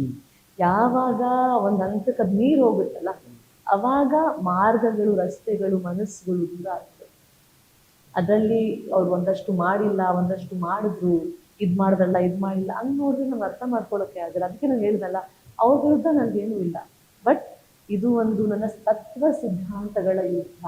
ಒಂದು ಹೆಣ್ಮಗಳು ದುಡಿಯೋದಕ್ಕೂ ಒಂದು ಗಂಡು ಮಗು ದುಡಿಯೋದಕ್ಕೂ ಡಿಫ್ರೆನ್ಸ್ ಏನಿದೆ ಅಂದರೆ, ಲಿಟ್ರಲಿ ಈ ಸಿಚುವೇಶನ್ ಅಲ್ಲಿ ಅಂದರೆ ನಿನ್ನ ಹತ್ರ ಏನೂ ಇರೋದಿಲ್ಲ. ಗಂಡು ಮಗು ಆದರೆ ನಾನು ಒಂದು ಪ್ಯಾಂಟ್ ಹಾಕ್ಕೊತೀನಿ, ಒಂದು ಶರ್ಟ್ ಹಾಕ್ಕೊತೀನಿ, ಸೇಮ್ ಕಾರ್ ತೊಗೊತೀನಿ, ಐ ಡೋಂಟ್ ಥಿಂಕ್ ಡಿಕ್ಕಿಲಿ ಏನೂ ಹಾಕೋದು ಇಲ್ಲ ಅನಿಸುತ್ತೆ. ವಿ ಜಸ್ಟ್ ಗೋ, ಯಾವ ಜಾಗ ನೀವು ಸೇಮ್ ಮುಂಬೈಯಲ್ಲೇ ನಿಲ್ಲಿಸಿದ್ರೆ ನಮಗಿರುವಂತಹ ಪರಿಸ್ಥಿತಿಗೂ ಹೆಣ್ಮಕ್ಳಿಗಿರುವಂತಹ ಕಷ್ಟಕ್ಕೂ ಏನು ಡಿಫ್ರೆನ್ಸ್? ಹೆಣ್ಮಕ್ಳು ತುಂಬ ಶೋಷಣೆ ಇದೆ. ಜನ ಎಷ್ಟಾರೋ ಹೇಳಿ ಸಬಲೀಕರಣ, ಎಂಪವರ್ಮೆಂಟ್ ಅಂತ, ಜನಕ್ಕೆ ಏನಂತ ಅನಿಸುತ್ತೆ, ಇವತ್ತು ಹೆಣ್ಮಕ್ಳು ಕೆಲಸ ಮಾಡ್ತಾ ಇದ್ದಾರೆ, ಒಂದಷ್ಟು ಸಂಪಾದನೆ ಮಾಡ್ತಾ ಇದ್ದಾರೆ, ಖರ್ಚು ಮಾಡ್ತಾ ಇದ್ದಾರೆ. ಹೌದು, ಮಾಡ್ತಾ ಇದ್ದಾರೆ. ಆಮೇಲೆ ಒಂದಷ್ಟು ಅವ್ರ ಅಧಿಕಾರನೂ ತೋರಿಸ್ಕೊಳ್ತಾರೆ ಮನೆಯಲ್ಲಿ, ಹೌದು. ಬಟ್ ನೀವು ಆ ಪ್ರಪಂಚ ಆಚೆ ಹೋದಾಗ ಆ ಒಂದು ನಮ್ಮ ಸಮಾಜದಲ್ಲಿ ಇವತ್ತು ನನ್ನ ಹೋರಾಟನೇ ನೋಡಿ, ಎಷ್ಟು ಪ್ರಶ್ನೆಗಳು, ಇಷ್ಟೊಂದು ಪ್ರಶ್ನೆಗಳ ಅವಶ್ಯಕತೆ ಇದೆಯಾ? ಇನ್ನೆಷ್ಟು ಉತ್ತರ ಕೊಡ್ಲಿ, ಇನ್ನೆಷ್ಟು ಕೊಡ್ಲಿ ನಾನು ಉತ್ತರಗಳು? ಆಮೇಲೆ ನಾನು ಏನಕ್ಕೆ ಕೊಡ್ಲಿ ಉತ್ತರಗಳು ಅಂತ ಅನ್ಸುತ್ತೆ ಒಂದೊಂದ್ಸತಿ. ಇಷ್ಟೊಂದು ಜಸ್ಟಿಫೈ ಮಾಡ್ಕೋಬೇಕಾ? ಇದನ್ನ ಹೇಳಿದ್ರೆ ಇದನ್ನ ಕೇಳ್ತಾರೆ, ಇದನ್ನ ಹೇಳಿದ್ರೆ ಇದನ್ನ ಕೇಳ್ತಾರೆ. ನನ್ಗೆ ಈ ಲೈಫ್ ಬೇಕಾ? ಬಟ್ ನಾನು ಈ ಲೈಫ್ ಲೀಡ್ ಮಾಡಲೇಬೇಕು, ಬಿಕಾಸ್ ನನ್ಗೆ ಬೇರೆ ದಾರಿ ಇಲ್ಲ. ಸೊ ಹಾಗೆ ಹೆಣ್ಮಕ್ಳ ಪರಿಸ್ಥಿತಿ ಹೀಗೆ, ಎಲ್ಲರೂ ನೊಂದಿರ್ತಾರೆ. ಕುಟುಂಬದಲ್ಲಿ ಇರಬೇಕು ಅಂದ್ರೆ ತುಂಬಾ ಅಡ್ಜಸ್ಟ್ಮೆಂಟ್ಸ್ ಇರುತ್ತೆ. ನಾನು ಇವತ್ತು ಗಂಡ್ ಮಕ್ಳಿಗೆ ಇಲ್ಲ ಅಂತ ಹೇಳ್ತಿಲ್ಲ, ಬಟ್ ಇವತ್ತಿಗೂ ವ್ಯವಸ್ಥೆ ಬದಲಾಗಿಲ್ಲ, ಇವತ್ತಿಗೂ ಹಾಗಿದೆ. ಫಾರ್ ಎಕ್ಸಾಂಪಲ್ 2015 ಮೋದಿಜಿಯವರು ಹರಿಯಾಣದಲ್ಲಿ ಒಂದು ಅಭಿಯಾನ ಶುರು ಮಾಡ್ತಾರೆ, ಬೇಟಿ ಬಚಾವ್ ಬೇಟಿ ಪಢಾವ್ ಅಲ್ವಾ? ಅವಾಗ 837 ರೇಷಿಯೋ ಇರುತ್ತೆ, ಸೆಕ್ಸ್ ರೇಷಿಯೋ. ಅವಾಗ 837 ಹೆಣ್ಮಕ್ಳಿಗೆ 1000 ಗಂಡ್ ಮಕ್ಳು. ಅವತ್ತು ಶುರು ಮಾಡಿದ್ದು ಇವತ್ತಿಗೆ ಅದು 932 ಹೆಣ್ಮಕ್ಳಿಗೆ 1000 ಗಂಡ್ಮಕ್ಳು ರೇಷಿಯೋ. ಯಾಕೆ ಇದು ಅವತ್ತು ಅವ್ರು ಶುರು ಮಾಡಿದ್ರು ಅಂತ ಅಂದ್ರೆ, ಅವ್ರು ಹೇಳ್ತಾರೆ ಆಧುನಿಕ ಕಾಲ ಅಂತೀರ ನೀವು, ಆದ್ರೆ ನೀವು ಹೆಣ್ಣಿನ ಭ್ರೂಣ ಹತ್ಯೆ ಮಾಡ್ತಾ ಇದ್ದೀರಾ ಅಂತ ಅಲ್ವಾ? ಸೊ ಅದನ್ನ ನಿಲ್ಲಿಸ್ಬೇಕು ಅಂತ ಅವ್ರು ಶುರು ಮಾಡ್ತಾರೆ. ಸೊ ಹಾಗೆ ಹಂತಕ್ಕೂ ಅವ್ರು ಯಾರು ಬಂದು ಒಂದು ನರೇಟಿವ್ ಸೆಟ್ ಮಾಡಲೇಬೇಕು. ನೀವು ಹೇಳಿದ್ರಲ್ಲ ಸತಿ ಪದ್ಧತಿ ಏನಿತ್ತು, ಅದು ರಾಜಾರಾಮ್ ಮೋಹನ್ ರಾಯ್ ಬಂದು ಅದ್ರ ವಿರುದ್ಧವಾಗಿ ಹೋರಾಟ ಮಾಡಿ ಅದನ್ನ ನಿಲ್ಲಿಸ್ತಾರೆ. ಸಾವಿತ್ರಿಬಾಯಿ ಫೂಲೆ ಅವರು ಶೋಷಿತ ಹಿಂದುಳಿದ ಅವ್ರಿಗೆಲ್ಲ ಶಿಕ್ಷಣ ಸಿಗ್ಬೇಕು, ಮಹಿಳೆಯರಿಗೆ ಶಿಕ್ಷಣ ಸಿಗ್ಬೇಕು ಅಂತ ಅವ್ರು ಶುರು ಮಾಡ್ತಾರೆ. ಸೊ ಸಮಾಜದಲ್ಲಿ ಅಂತಂದ್ರೂ ಜನ ಬಂದು ಇಲ್ಲ ಇದಲ್ಲ ಇದು ಅಂತ ಜನಕ್ಕೆ ತೋರಿಸ್ತಾರೆ. ಸಿದ್ಧಾಂತ ಅಂದ್ರೆ ಏನು ಕೇಳಿದ್ರಲ್ಲ, ಇದೇ ಸಿದ್ಧಾಂತ. ಇವಾಗ ನನ್ನ ಜೊತೆ ಏನ್ ನಡೆದಿದ್ಯೋ ಇದು ಅನ್ಯಾಯ, ಇದು ನ್ಯಾಯ. ನಾನು ಆ ಸಿದ್ಧಾಂತದ ಮೇಲೆ ಹೋಗ್ತಿದ್ದೀನಿ ಹೊರತು ನೀವು ಇವಾಗ ಈ ಸಿದ್ಧಾಂತವನ್ನು ನೋಡೋದಾದ್ರೆ ಇಂತಹ ಪರಿಸ್ಥಿತಿನ ಸಂಪೂರ್ಣವಾಗಿ ಚೇಂಜ್ ಮಾಡಬೇಕು. I am going to be torch bearer of this subject ಅಂತ ಅನ್ಸುತ್ತಾ? ಈ ವಿಷಯದಲ್ಲಿ ನಿಜವಾಗ್ಲೂ ನನಗೆ ಈ ರೀತಿಯ ಬದಲಾವಣೆಯನ್ನ ನಾನು ಎಕ್ಸ್ಪೆಕ್ಟ್ ಮಾಡ್ತಾ ಇದ್ದೀನಿ ಅಂತ ಸಮಾಜಕ್ಕಾಗ್ಲಿ, ಮಾನ್ಯ ಮುಖ್ಯಮಂತ್ರಿಗಳಿಗಾಗ್ಲಿ ಅಥವಾ ಕರ್ನಾಟಕಕ್ಕಾಗ್ಲಿ ಹೇಳುವಂತಹ ಪ್ರಯತ್ನ ಮಾಡ್ತಿದ್ದೀರಾ? ಇಲ್ಲ. ಸಬಲೀಕರಣ ಅಂತ ಅಂದ್ರೆ ಫಸ್ಟು ನಾನು ನಿಂತ್ಕೋಬೇಕು, ಅದನ್ನ ನಾನು ಮಾಡೋ ಪ್ರಯತ್ನ ಮಾಡ್ತಾ ಇದ್ದೀನಿ.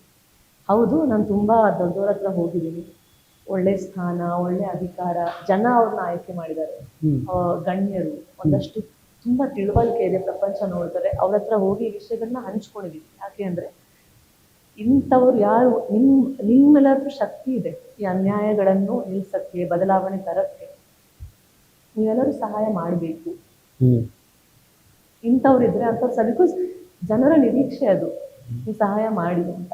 ಅದಕ್ಕೆ ಇವತ್ತು ನನ್ನ ರಿಕ್ವೆಸ್ಟ್ ಏನಂತ ಅಂದ್ರೆ, ಮನವಿ ಏನಂತ ಅಂದ್ರೆ, ಇಂಥವ್ರು ಸಹಾಯ ಮಾಡಿ, ಅದರ ಅವಶ್ಯಕತೆ ಇದೆ. ಬಿಕಾಸ್ ಇದು ನಮ್ಮ ಸಮಾಜ, ಇದು ನಿಮ್ಮ ಸಮಾಜ. ಇವತ್ತು ಬೇರೆ ಕಡೆ ಆಗ್ತದೆ, ನಾಳೆ ನಿಮ್ಮನೇಲೂ ಆಗುತ್ತೆ. ಬಿಜೆಪಿಯವರು 33% ವುಮೆನ್ ಬಿಲ್ನ ರಿಜೆಕ್ಟ್ ಮಾಡಿದ್ರು ಅಂತ ಹೇಳಿ ಸ್ಟ್ರೈಕ್ ಮಾಡಿದ್ರು, ಮತ್ತೆ ಸುಮಾರು ಕಡೆ ಭಾಷಣ ಮಾಡಿದ್ರು. ಅದೇ ಇತ್ತೀಚೆಗೆ ಅದ್ರ ಮೇಲೆ ನಿಮ್ಮ ಒಪಿನಿಯನ್? ಲೀಲಾದೇವಿ ಆರ್ ಪ್ರಸಾದ್ ಅವ್ರನ್ನ ನಾನು ನನ್ನ ಪಾಡ್ಕಾಸ್ಟ್ ಅಲ್ಲಿ ಮೊದಲನೇ ಬಾರಿಗೆ ಅವ್ರನ್ನೇ ಕರ್ಕೊಂಡು ಬಂದಿದ್ದು. Very nice. Leeladevi R Prasad ಅವರು ಇವತ್ತು ಮ್ಯಾಮ್, ಅವರು ಅಮ್ಮ ಅಂತ ಕರಿತೀನಿ ಅವ್ರನ್ನ. ಅವ್ರಿಗೆ 94 ವರ್ಷ. 70 ವರ್ಷ ಹಿಂದೆ ಅವ್ರಿಗೆ ಹೋರಾಟ ಶುರು ಮಾಡಿದ್ದು 33%, ಅಟ್ಲೀಸ್ಟ್ 50% ಆಗದವ್ರೆ 33% ರಿಸರ್ವೇಶನ್ ಬೇಕು, ಮಹಿಳೆ ಮೀಸಲಾತಿ ಬೇಕು ಅಂತ. ಒಂದು ಹೋರಾಟ ಮಹಿಳೆ ಮೀಸಲಾತಿ ಆದರೆ ಇನ್ನೊಂದು ಹೋರಾಟ ಮನಸ್ಸಿನ ಹೋರಾಟ. ಅದರಲ್ಲಿ ಮಹಿಳೆಯರು ಖುದ್ದಾಗಿ ನಿರ್ಧಾರ ತಗೊಂಡು ಆಚೆ ಬರಬೇಕು. ಮಿಕ್ಕಿದ್ದು ಇದು ಹೇಳಿದ್ರಲ್ಲ, ಅವ್ರು ಹೋರಾಟ ಮಾಡೋದು, ಅದ್ರ ಬಗ್ಗೆ ಏನ್ ಹೇಳ್ತೀರಾ? ಅದು ನಾರ್ಮಲ್ ಪ್ರೋಟೋಕಾಲ್. ಒಬ್ರು ಹೇಳ್ತಾರೆ, ಇನ್ನೊಬ್ರು ಅದಕ್ಕೆ ಇನ್ನೊಂದು ಹೇಳ್ತಾರೆ. ಮುಂದೆ ಹೋಗಿ ಇದು ರಿಸರ್ವೇಶನ್ ಆಗುತ್ತೆ, ಬಟ್ ಮಹಿಳೆಯ ನಿರ್ಧಾರ ಮಾಡ್ಬೇಕಲ್ಲ. Oh politics is dirty, oh film industry is dirty, corporate also is dirty. ಇವತ್ತು ಪ್ರಪಂಚನೇ ಗಲೀಜು. ನೀವೆಲ್ಲಿರ್ತೀರಾ? ಮನೆ ಒಳಗೆ ಕೂತಿರ್ತೀರಾ? ಮನೆನೂ ನಿಭಾಯಿಸಿ, ಆಚೆನೂ ನಿಭಾಯಿಸಿ. ಹಾಗೆ ಗಂಡಸರು ಸಹ ಇವತ್ತಿನ ಹೊಸ ಪೀಳಿಗೆ ಏನಿದೆಯಲ್ಲ, ತುಂಬಾ ಸೂಕ್ಷ್ಮವಾದ ಮನಸ್ಸಿರೋ ಪೀಳಿಗೆ ಅವರು. ಅವ್ರಿಗೆಲ್ಲ ಅರ್ಥ ಆಗತ್ತೆ. ಅವರು ಸಹ ಮನೆಯಲ್ಲಿ ಅವ್ರು ನೋಡಿ, ಎಷ್ಟೊಂದು ಗಂಡ್ಮಕ್ಳನ್ನ ನೋಡ್ತೀನಿ, ತಾಯಿ ಜೊತೆ ಅಡುಗೆ ಮನೇಲೆ ಇರ್ತಾರೆ. Balance. The best cook is a man. ಹೌದಾ? ಹೌದಾ? ಹೌದು. ಈಗ ನೀವು ಯಾವ ಮದುವೆಯಲ್ಲಿ ಹೆಣ್ಮಕ್ಳು ಕುಕ್ ಮಾಡೋದು ನೋಡ್ತೀರಿ? ಅಲ್ಲ, ಅದು ಕ್ವಾಂಟಿಟಿ ಮೇಲೆ ಡಿಪೆಂಡೆಂಟ್ ಅಂತ. ದಟ್ ಮೀನ್ಸ್ ಸೈಂಟಿಫಿಕ್ ನಾಲೆಡ್ಜ್ ಇದೆ ಕುಕಿಂಗ್ ಮೇಲೆ. ಮನೇಲಿ ಒಬ್ರಿಗೋ ಇಬ್ರಿಗೋ ಮಾಡಾಕದು it's easy, but in general ನೀವು ಕುಕಿಂಗ್ ಅಂತ ಅಂದ್ರೆ ಇವಾಗ ಮಹಾಭಾರತದಿಂದ ಯಾರು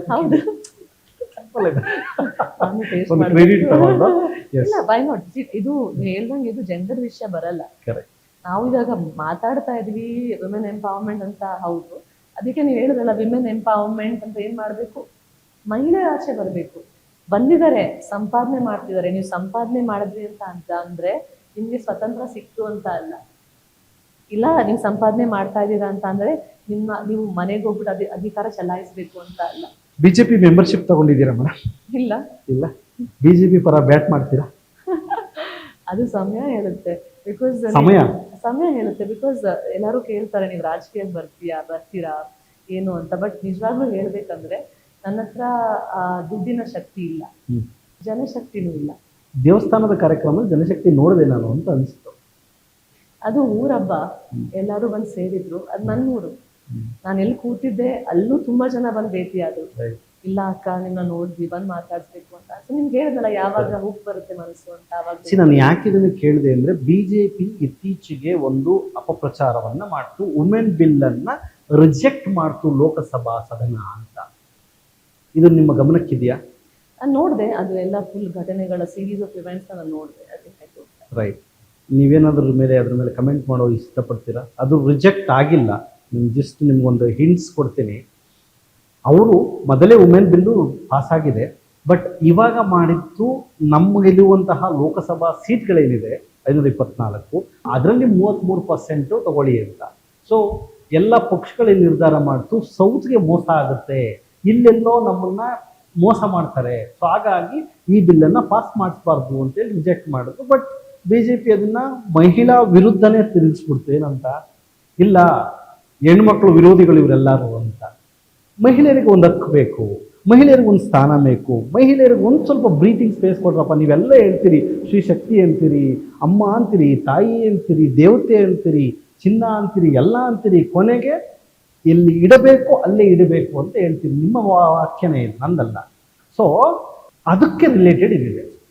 ನೋಡಿ, ಎರಡು ವಿಷಯ ಇದ್ದಲ್ಲಿ. ಒಂದು, ನೀವು ಪೊಲಿಟಿಕಲ್ ಆಗಿ ಮಾತಾಡೋದಾದ್ರೆ ನಾನು ಪಾಲಿಸಿ ಮೇಕರ್ ಅಲ್ಲ, ಆಯ್ತಾ. ಸೊ ನನಗೆ ಆ ಸ್ಥಾನನೂ ಇಲ್ಲ ಕರೆಕ್ಟಾಗಿ ಅದ್ರ ಮೇಲೆ ಟಿಪ್ಪಣಿ ಕೊಡೋಕ್ಕೆ. ನನಗೆಲ್ಲ ಒಳಗಿನ ವಿಷಯಗಳು ಗೊತ್ತಿಲ್ಲ. ಆ ಸಮಯ ಯಾವಾಗ ಅಥವಾ ಒಂದು ಪೊಸಿಷನಲ್ಲಿ ಇದ್ದರೆ ನನಗೆಲ್ಲ ತಿಳ್ಕೊಂಡು ಮಾತಾಡೋದು ಸರಿ. ಅಷ್ಟು ದೊಡ್ಡ ವ್ಯಕ್ತಿ ಅಂತ ನಾನು ಇವಾಗ, ಸೊ ಅದು ಮಾತಾಡೋದು ಸರಿ. ಬಟ್ ಇನ್ನೊಂದು ವಿಷಯ ಬಂದಾಗ ನೀವು ಹೇಳಿದ್ರಲ್ಲ, ಮಹಿಳೆಯರಿಗೆ ಹೋರಾಟ ಮಾಡ್ತಾ ಇದ್ದೀನಿ. ನಾನು ಮಹಿಳೆಯರಿಗೆ ಹೇಗೆ ಹೋರಾಟ ಮಾಡ್ತಾ ಇದ್ದೀನಿ ಅಂತ ಅಂದರೆ, ಮನಸ್ಸಲ್ಲಿ, ಅವರ ಮನಸ್ಸಲ್ಲಿ ಪರಿವರ್ತನೆ ಆಗಬೇಕು ಅಂತ. ಇವಾಗ ನೀವು ರಿಸರ್ವೇಶನ್ ಇಂದನೇ ಮುಂದೆ ಬರಬೇಕು ಅಂತ ಇಲ್ಲ, ಕರೆಕ್ಟ್, ರಿಸರ್ವೇಶನ್ ಬರುತ್ತೆ, ಆದ್ರೆ ನೀವು ತಯಾರಿ ಇರ್ಬೇಕಲ್ಲ, ನೀವು ತಯಾರಿ ಇರ್ಬೇಕಲ್ಲ. ಇವತ್ತು ನಮ್ಮ ಗ್ರಾಮ ಪಂಚಾಯತಿ 50% ಇದೆ ರಿಸರ್ವೇಶನ್. ಹೆಣ್ಕಿನ್ ತಂದು ನಿಲ್ಲಿಸ್ತಾರೆ, ತಾಯಿನ್ ತಂದು ನಿಲ್ಲಿಸ್ತಾರೆ, ತಂಗಿನ್ ತಂದು ನಿಲ್ಲಿಸ್ತಾರೆ. ಅದು ತಪ್ಪಲ್ಲ, ಅದು ಮೊದಲನೇ ಹೆಜ್ಜೆ. ನೆಕ್ಸ್ಟ್ ಜನರೇಷನ್ ಹೋದಾಗ ಇವತ್ತು ಗಂಡನ ಮಾತು ಕೇಳ್ತಾರೆ, ನಾಳೆ ಅವ್ರಿಗೇನ್ ಸರಿ ಅದನ್ನೇ ಮಾಡ್ತಾರೆ. ಲೀಲಾದೇವಿ ಮ್ಯಾಮ್ ಅವ್ರು ತುಂಬಾ ಚೆನ್ನಾಗಿ ಹೇಳ್ತಾರೆ ಇದನ್ನ. ಒಂದು ಚಳುವಳಿ ಆಗ್ತಾ ಇದೆ, ಒಂದು ರೆವಲ್ಯೂಷನ್ ಆಗ್ತಾ ಇದೆ ಅಂದ್ರೆ ಅದು ಕರೆಕ್ಟ್ ಆಗಕ್ಕೆ ಒಂದಷ್ಟು ವರ್ಷಗಳು ಬೇಕು, ಒಂದ್ ದಶಕನೇ ಬೇಕು. ಆ ನಂತರ ಬದಲಾವಣೆ ಆಗುತ್ತೆ. ನಾವು ತಕ್ಷಣಕ್ಕೆ ಇವತ್ತೇ ಬಂದು ಇವತ್ತೇ ನಾಯಕತ್ವ ತಗೊಂಡ್ರು, ಯಾಕಂದ್ರೆ ಅದು ಮೈಂಡ್ ಸೆಟ್ ಚೇಂಜ್ ಆಗ್ಬೇಕಲ್ವಾ. ಬಟ್ ಇವತ್ತಿನ ನನ್ನ ಪೀಳಿಗೆ, ನನ್ಗಿಂತ ಚಿಕ್ಕವ್ರೇನಿದೆ, ಅವ್ರ ನನ್ನ ವಿಷಯಗಳೆಲ್ಲ ಅರ್ಥ ಆಗುತ್ತೆ. ಇಲ್ಲ ನಾ ಮಾಡ್ಬೋದಲ್ಲ. ನಾನು ಇವತ್ತು ಕೂತ್ಕೊಂಡು ಹೇಳ್ತಾ ಇದ್ದೀನಿ, ಈ ನನ್ನ ಒಂದು ಹೋರಾಟದಿಂದ ನೀವು ಹೇಳೋದಲ್ಲ, ಇನ್ನಷ್ಟು ಹೋರಾಟಗಳು ಶುರು ಆಗ್ಬೇಕು. ಅವಾಗಲೇ ಲೀಲಾದೇವಿ ಆರ್ ಪ್ರಸಾದ್ ಅವರು ಬರೀ MLA ಸೀಟ್ ತಗೊಳ್ಳೋದಕ್ಕೆ 38 ವರ್ಷ ಸ್ಟ್ರಗಲ್ ಮಾಡಿದ್ರು. ಹೌದು, ಮೊದಲನೇ ಕಾರ್ಪೊರೇಟರ್ ಆಫ್ ಬ್ಯಾಂಗ್ಳೂರ್, ಮಹಿಳೆ ಕಾರ್ಪೊರೇಟರ್. ಆಮೇಲೆ ಅವರು ಅಥಿನಿಗೆ ಹೋಗಿ MLA ಸೀಟ್ ತಗೊಂತಾರೆ, ಯಾಕಂದ್ರೆ ಅವ್ರಿಗೆ ಇಲ್ಲಿ ಜಾಗ ಕೊಡಲ್ಲ. ಅವ್ರ ಹೋರಾಟ ಏನು ಮತ್ತೆ, ಅವಾಗ ಏನ್ ದುಡ್ಡಿರ್ಲಿಲ್ಲ ಪಾಲಿಟಿಕ್ಸ್ ಅಲ್ಲಿ. ಮೇಡಮ್, ನೀವು ಹೊಸದಾಗಿ ನಿಮ್ಮ ಸೋಷಿಯಲ್ ಮೀಡಿಯಾ ಬ್ಯಾನ್ ಆದಾಗ ಒಂದು ಸ್ಟಾರ್ಟ್ ಮಾಡಿದ್ರಿ, ಜೊತೆಯಲ್ಲಿ. ಹೌದಾ, ಹೇಳಿ ಮೇಡಮ್ ಅದ್ರ ಬಗ್ಗೆ. ಜೊತೆಯ ಪರಿಕಲ್ಪನೆ ಏನು ಅಂದ್ರೆ, ಒಂಟಿಯಾಗಿ ಏನು ಮಾಡೋಕ್ಕಾಗಲ್ಲ. ನಿಮ್ಗೆ ಹೇಳಿದ್ನಲ್ಲ, ಸಂಘಟನೆ ಒಂದು ಶಕ್ತಿ ಇದೆ. ಅದು ಇವತ್ತಿನ ಹೇಳ್ದಂಗೆ ಅದು ಅರ್ಥ ಕಳ್ಕೊಬಿಟ್ಟಿದೆ. ಸೊ ನಾನು ಒಂದಷ್ಟು ಸಂಸ್ಥೆಗಳನ್ನ ನೋಡಿದಾಗ ನನ್ಗೆ ಏನಂತ ಅನಿಸ್ತು ಅಂದ್ರೆ, ಎಷ್ಟೊಂದು ಸಂಸ್ಥೆಗಳು ಆಲ್ರೆಡಿ ಒಂದು ಇಶ್ಯೂನ ತಗೊಂಡು ಅದ್ರ ಆ ನಿಟ್ಟಿನಲ್ಲಿ ಕೆಲಸ ಮಾಡ್ತಾ ಇದೆ. ನಾವು ಅದನ್ನ ಮತ್ತೊಮ್ಮೆ ತಿರ್ಗ ಮಾಡೋ ಅವಶ್ಯಕತೆ ಇಲ್ಲ. ಯಾವ್ಯಾವ ಸಂಸ್ಥೆಗಳು ಒಳ್ಳೆ ರೀತಿಯಲ್ಲಿ ಕೆಲಸ ಮಾಡ್ತಿದೆ, ಆ ಸಂಸ್ಥೆಗಳು ಏನೇನು ಒಂದಷ್ಟು ಅಂದ್ರೆ ತತ್ವಗಳು ಏನ್ ಕಡಿಮೆ ಇದೆ, ಯಾವ ಅಂಶಗಳು ಕಡಿಮೆ ಇದೆ, ಏನು ಒಂದು ಸಂಪನ್ಮೂಲ ಕಡಿಮೆ ಇದೆ, ಅದಕ್ಕೆ ನಾವು ಸಪೋರ್ಟ್ ಮಾಡೋಣ. ಅವ್ರ ಜೊತೆ ಕೈ ಜೋಡಿಸಿ ಒಟ್ಟಿಗೆ ಅವ್ರಿಗೆ ನಾವು ಅಷ್ಟೊಂದು ಶಕ್ತಿ ಕೊಡೋಣ. ಅವ್ರ ಕಾಸ್ ಜೊತೆ ನಮ್ಗೆ ಅದು ನಮ್ ಸರಿ ಅಂತ ಅಂದ್ರೆ ನಾವು ಒಟ್ಟಿಗೆ ಸೇರಿ ಮುಂದೆ ಹೋಗೋಣ ಅಂತ ಜೊತೆಯಲ್ಲಿ ಅಂತ ಶುರು ಮಾಡಿದ್ವಿ. ಒಟ್ಟಿಗೆ ಒನ್ ಜರ್ನಿ. ಅಂದ್ರೆ ಯಾವ ಸೆಗ್ಮೆಂಟ್ ಆಫ್ ಪೀಪಲ್, ಎಂತಹ ಜನಗಳನ್ನ ನೀವು ಆರಿಸ್ತೀರಿ, ಏನು ಸಬ್ಜೆಕ್ಟ್ ಅನ್ನ ತಗೊಂತೀರಿ, ಯಾವ ವಿಷಯದ ಬಗ್ಗೆ ನೀವು ಹೋರಾಟ ಮಾಡ್ತೀರಿ? ಎರಡು ವಿಷಯಗಳಿದೆ. ಮೊದಲಾಗಿ ಬಂದು ನಾನು ನಿಮ್ಗೆ ಹೇಳಿದ ಮಹಿಳೆಯರು ಇನ್ನಷ್ಟು ನಾಯಕತ್ವದಲ್ಲಿ ಬರಬೇಕು ಅಂತಾನೆ ಮುಖ್ಯವಾದ ವಿಷಯ. ಅದಕ್ಕೆ ಯಾರೋ ನಂಗೊಬ್ರು ಹೇಳಿದ್ರು, ಒಂದು ಒಳ್ಳೆ ಸ್ಥಾನದಲ್ಲೇ ಇದ್ದಾರೆ ಅವರು. ಅವ್ರು ಹೇಳಿದ್ರು, ಮಹಿಳೆಯರಿಗೆ ನಾಯಕತ್ವದಲ್ಲಿ ಅವಕಾಶ ಇಲ್ಲ ಅಂತ ಅಲ್ಲ, ಅವರೇ ಅದನ್ನ ಆಯ್ಕೆ ಮಾಡ್ಕೊಳಲ್ಲ ಅಂತಾನು ಹೇಳಿದ್ರು. ಅವರು ಎಲ್ಲೋ ಒಂದ್ ಕಡೆ ಮೇ ಬಿ ಅವರು ಎಲ್ಲಿ ಮಾತಾಡಿರ್ತಾರೋ, ಬಿಕಾಸ್ ಹೇಳ್ತಾರಲ್ಲ ತುಂಬಾ ಜವಾಬ್ದಾರಿ, ಅದು ತುಂಬಾ ಪ್ರೆಷರ್ ಇರುತ್ತೆ. ಪ್ರೆಷರ್ ಅಂತೂ ಇರುತ್ತೆ, ಬಟ್ ಇವತ್ತು ಅದ್ರ ಅವಶ್ಯಕತೆನೂ ಇದೆ. ಅದಕ್ಕೆ ಮಹಿಳೆಯರು ಇದಾರೆ ಇವತ್ತು. ನನ್ಗೆ ಇನ್ನಷ್ಟು ಜನ ಮಹಿಳೆಯರು ಹೇಳ್ತಾರೆ, ಮೇಡಮ್ ನಾವ್ ಎಷ್ಟು ಪ್ರಯತ್ನ ಪಟ್ಟರು ನಮ್ ಜಾಗನೇ ಕೊಡಲ್ಲ. ಎಲ್ಲಾ ರೀತಿಯಲ್ಲೂ ನಡೀತಾ ಇದೆ. ಬಟ್ ಇವತ್ತು ನಾವು ಸಮಾಜದಲ್ಲಿ ಹೋಗಿ ಒಂದಷ್ಟು ಇನ್ಸ್ಟಿಟ್ಯೂಷನ್ ಸಂಸ್ಥೆಗಳನ್ನ ನೋಡಿದ್ರೆ, ಕಾರ್ಪೊರೇಟ್ ಅಲ್ಲಿ ಇವತ್ತಿಗೆ ನೀವು ಬೋರ್ಡ್ ಆಫ್ ಡೈರೆಕ್ಟರ್ಸ್ ಅಲ್ಲಿ ಒಂದೇ ಒಂದು ಸೀಟ್ ಇರೋದು ಮಹಿಳೆಯರು, ಬೋರ್ಡ್ ಆಫ್ ಡೈರೆಕ್ಟರ್ಸ್ ಅಲ್ಲಿ. ಆದ್ರೆ ನೀವು ಬೇರೆ ಕಡೆ ಬಂದು ನೀವು ಬೇರೆ ಸಂಸ್ಥೆಗಳಲ್ಲಿ ನೋಡಿದ್ರೆ ಅಲ್ಲಿ ರಿಸರ್ವೇಶನ್ ಇಲ್ಲ. ರಿಸರ್ವೇಶನ್ ಬೇಕಾಗಿಲ್ಲ, ಬಟ್ ನೀವು ಮಹಿಳೆಯರನ್ನ ಇವತ್ತು ಕರ್ಕೊ ಬರ್ದೇ ಹೋದ್ರೆ ಏನಾಗುತ್ತೆ ಅಂದ್ರೆ, ನೋಡಿ ನಮ್ಮ ಸಮಾಜ ಅರ್ಧ ಗಂಡಸರು ಅರ್ಧ ಹೆಂಗಸರು. ಗಂಡಸರಿಗೆ ಒಂದಷ್ಟು ಸಮಸ್ಯೆಗಳಿದೆ, ಹೆಂಗಸರಿಗೆ ಒಂದಷ್ಟು ಸಮಸ್ಯೆಗಳಿದೆ. ಹೋಗ್ತಾ ಹೋಗ್ತಾ ಸಮಾಜದಲ್ಲಿ ಇವಿಬ್ಬರಿಗೂ ಬೇಕಾದಂತ ಒಂದು ಪಾಲಿಸೀಸ್ ಬೇಕು, ಬದಲಾವಣೆಗಳು ಬೇಕು. ಇವಾಗ ಎಲ್ಲ ಬದಲಾವಣೆಗಳು ಗಂಡಸರಿಗೆ ಅವರ ಪ್ರಪಂಚ ಹೇಗಿದೆ, ಯಾಕಂದ್ರೆ ಅಲ್ಲಿ ಮೇಲ್ಗಡೆ ಕೂತಿರೋ ನಿರ್ಧಾರ ಮಾಡ್ತಾರೆ ಎಲ್ಲ ಗಂಡಸರು. ಆ ವ್ಯವಸ್ಥೆಗಳನ್ನ ಹಾಗೆ ಕಟ್ಕೊ ಬಂದ್ಬಿಟ್ಟಿದೆ. ಇವಾಗ ಆ ವ್ಯವಸ್ಥೆಗಳು ಬದಲಾವಣೆ ಆಗ್ಬೇಕಲ್ಲ, ಯಾಕಂದ್ರೆ ಹೆಣ್ಮಕ್ಳು ಮುಂಚೆ ತರ ಇಲ್ಲ. ನಾವು ಆಚೆ ಬಂದ್ಬಿಟ್ಟಿದೀವಿ, ನಾವು ಕೆಲಸ ಮಾಡ್ತಾ ಇದೀವಿ, ನಮ್ದು ಜವಾಬ್ದಾರಿ ಇನ್ನಷ್ಟೇ ಇದೆ, ಮನೇಲಿ ಇನ್ನಷ್ಟು ಇದೆ. ಸೊ ಆ ಬದಲಾವಣೆ ತರಬೇಕು ಅಂದ್ರೆ ಈ ಬದಲಾವಣೆ ಆಗ್ಲೇಬೇಕು, ಇವತ್ತಿಲ್ಲ ನಾಳೆ ಇದಾಗುತ್ತೆ. ಯಾಕೆ ನಾನು ಇದಕ್ಕೆ ಇನ್ನಷ್ಟು ನಾನೊಂದು ಸ್ವಲ್ಪ ನನ್ನ ಕೊಡುಗೆ ಅಂತ ನಾನೇ ಶುರು ಮಾಡಿದ್ದು ಫಸ್ಟ್. ಸೆಕೆಂಡ್ ಬಂದು ಶೋಷಿತ ವರ್ಗ ಯಾವ್ದಿದೆ ಅದು ಯಾರು ಆಗಿದೆ, ಗಂಡಸರು ಹೆಂಗಸರು ಆ ಥರ ಏನಿಲ್ಲ. ಇವಾಗ ಮಾಳಮ್ಮ ಅವರು ಅಂತ ಒಬ್ರು, ಅವ್ರ ಜೊತೆ ನಾನು ಮಾತಾಡಿದ್ದೀನಿ. ಮಾಳಮ್ಮ ಅವ್ರು ಬಂದು ಬಳ್ಳಾರಿಯವರು. ಅವ್ರ ಸಂಘಟನೆಗಳಿದೆ, ಅವರು ದೇವದಾಸಿ ಪದ್ಧತಿ ವಿರುದ್ಧ ಹೋರಾಟ ಮಾಡಿದ್ದಾರೆ. ಆಮೇಲೆ ಒಂಟಿ ಮಹಿಳೆಯರ ಸಂಘಟನೆ ಇದೆ. ಒಂಟಿ ಮಹಿಳೆಯರು ಇವತ್ತು ಅದು ಒಂದು ದೊಡ್ಡ ಕಾಯಿಲೆ ನಮ್ಮ ಸಮಾಜದಲ್ಲಿ. ಒಂಟಿ ಮಹಿಳೆ ಅಂದ್ರೆ ಏನ್ ಗೊತ್ತಾ, ಗಂಡನ ಮನೆ ಜಾಗ ಇಲ್ಲ, ತಂದೆ ತಾಯಿ ಮನೆ ಜಾಗ ಇಲ್ಲ, ಮಕ್ಕಳು ಇದರೋ ಇಲ್ವೋ, ಅಲ್ಲಿ ಮಕ್ಕಳಿದ್ರೆ ಚಿಕ್ಕ ವಯಸ್ಸಲ್ಲಿ ಗಂಡ ಕಳ್ಕೊಂಡಿದ್ರೆ ತುಂಬಾ ಕಷ್ಟ ಜೀವನ. ಆಮೇಲೆ ವಯಸ್ಸಾದ್ಮೇಲೆ ಯಾರು ನೋಡ್ಕೊಳ್ಳೋದಿಲ್ಲ, ಮದ್ವೆನೂ ಆಗಲ್ಲ. ಅದೇ ಒಂಟಿ ಗಂಡಸು ಅಂದ್ರೆ ಅವ್ನಿಗೆ ತಕ್ಷಣಕ್ಕೆ 3 ತಿಂಗಳು ಹುಡುಗಿ ಇವತ್ತು ಕರ್ನಾಟಕದಲ್ಲಿ ಹೇಳ್ತಾರೆ ಹುಡುಗಿರಿಲ್ಲ ಅಂತ, ಮತ್ತೊಮ್ಮೆ ಮದ್ವೆ ಮಾಡ್ಕೊಂತಾರೆ. ಹಾಗೇನೆ ಈ ಮಹಿಳೆಯರಿಗೂ ನಿನ್ನ ಅವಕಾಶ ಸಿಗ್ಬೇಕು. ಚಿಕ್ಕ ವಯಸ್ಸಲ್ಲಿ ಗಂಡ ಕಳ್ಕೊಬಿಟ್ರೆ ಅವಳೇನ್ ಮಾಡ್ಬೇಕು, ಅವಳೇನು ಓದಿರಲ್ಲ, ಅವಳ ಹತ್ರ ಏನೊಂದು ಸ್ಕಿಲ್ಸ್ ಇರಲ್ಲ, ಅವಳ ಕೆಲಸ ಮಾಡಕ್ ಅವಳ ಕೆಪಾಸಿಟಿ ಇರಲ್ಲ. ಇವತ್ತು ನಮ್ಮ ಮನೆ ಬೆಂಗಳೂರಲ್ಲಿ ಎಲ್ಲಾ ಕಡೆ ಬರ್ತಾರಲ್ಲ ಕೆಲಸ ಮಾಡಕ್ಕೆ ನಮ್ಮ ತಾಯಿಂದ್ರು, ಅವರೆಲ್ಲ ಅವ್ರ ಮನೇಲಿ ಗಂಡ ಬಿಟ್ಟು ಹೋಗಿದ್ದಾನೆ, ಗಂಡ ಕುಡಿತಾನೆ, ಗಂಡ ದುಡಿಯಲ್ಲ. ಸೊ ಈ ಕಾಯಿಲೆ ನಾವು ಗುರುತಿಸ್ತಾ ಇಲ್ಲ. ಯಾರು ಮಾಡಿಸ್ಬೇಕು? ನಾವು ನೀವು ಸೇರ್ಕೊಂಡು ಮಾಡ್ಬೇಕು, ಜೊತೆ ಅಲ್ಲ ಯಾರು ಮಾಡಬಹುದು, ಬಟ್ ಅದ್ ಮನಸ್ಸಲ್ಲಿ ಬರ್ಬೇಕು ನಿಮ್ಗೆ. ಏನಾಗುತ್ತೆ, ಲೆಟ್ ಮಿ ಬಿ, ನಾನು ಸೋಷಿಯಲಿ ಗ್ರೌಂಡ್ ಲೆವೆಲ್ ಅಲ್ಲಿ ಕೆಲಸ ಮಾಡಿರೋದು ಅಂತ ಹೇಳ್ತೀನಿ. ಈಗ ಎಕ್ಸಾಂಪಲ್ ಯಾವುದೋ ಒಂದು ಒಂಟಿ ಮಹಿಳೆ, ಅಮ್ಮ ನಿನ್ ಮದ್ವೆ ಆಗಮ್ಮ ಅಂತ ನಾವು ಸಜೆಷನ್ ಮಾಡಿದ್ರೆ, ಇವನಿಗೆ ಎಂತ ಇದೆ ಈ ತಾಟ ಯಾಕೆ ಇವನಿಗೆ, ಇವನೇನು ಕೇಳಬೇಕು, ನನಗೆ ಗೊತ್ತಿಲ್ಲ, ನನ್ನ ಗಂಡನ ನೆನಪಲ್ಲೇ ನಾನು ಬದುಕ್ತಾ ಇದ್ದೀನಿ, ನನ್ನ ಗಂಡ ನನ್ನ ಮಕ್ಕಳೇ ನನ್ನ ಜೀವ, ಇವ್ನು ನೋಡಿ ಮೇಡಮ್ ಅವ್ನು ಬಂದ ಸಿಕ್ದ ಮೊನ್ನೆ, ಅವ್ನು ಯಾರೋ ಸಾಮಾಜಿಕ ಹೋರಾಟಗಾರ ಅಂತೆ, ಅವ್ನು ನನ್ನ ಮದುವೆ ಆಗುವಂತ ಅಂತ ಅಲಿಗೇಷನ್ ಮಾಡ್ತಾರೆ. ಇಟ್ ಇಲ್ಲ, ಎಲ್ಲರೂ ಹಂಗ್ ಮಾಡಲ್ಲ. ಯಾಕಂದ್ರೆ ಒಳಗಡೆ ತುಂಬಾ ನೊಂದಿರ್ತಾಳೆ, ಅವಳ ಪರಿಸ್ಥಿತಿ ಅನುಭವಿಸ್ತಾ ಇರ್ತಾಳೆ, ಅವ್ಳಿಗೆಲ್ಲೂ ಗೌರವ ಸಿಗ್ತಾ ಇರಲ್ಲ, ಹಣೆಗೆ ಬಟ್ಟ ಹಾಕೊಳಕ್ಕಾಗಲ್ಲ. ಸರ್ಕಾರದಲ್ಲಿ ಒಂದು ಕೌನ್ಸಿಲಿಂಗ್ ಮಾಡ್ಬೇಕು ಅಂತ ನೀವು ಎಕ್ಸ್ಪೆಕ್ಟ್ ಮಾಡ್ತೀರಿ? ಮಾಳಮ್ಮ ಅವ್ರು ಮಾಡ್ತಿದ್ದಾರೆ ಅವ್ರ ಸಂಘಟನೆ ಮುಖಾಂತರ. ಅವ್ರು ಒಂದು ಪ್ರೋಗ್ರಾಮ್ ಮಾಡಿದ್ರು, 1-2 ತಿಂಗಳಾಯ್ತು ಅನ್ಸುತ್ತೆ. ಆ ಪ್ರೋಗ್ರಾಮು ಅದೆಷ್ಟು ಸೂಕ್ಷ್ಮವಾದ ವಿಷಯ ಅಂತ ಅಂದ್ರೆ, ಹೂ ಮುಡಿಸೋ ಪ್ರೋಗ್ರಾಮ್. 1,000 ಜನ ಒಂಟಿ ಮಹಿಳೆಯರು ಸೇರಿದ್ದಾರೆ, ಬರೀ ಹೂ ಮುಡಿಸೋ ಕಾರ್ಯಕ್ರಮ. ಅಂದ್ರೆ ಅರ್ಥ ಆಗುತ್ತಾ ರಾಘವೇಂದ್ರ ಅವ್ರೆ? ಅಂದ್ರೆ ಆ ಹುಡುಗಿಗೆ ಹೂವು ಅದ್ರ ಆದ್ಯತೆ ಏನು ಅಂತ, ಬರೀ ಹೂ ಮುಡಿಸೋ ಕಾರ್ಯಕ್ರಮ.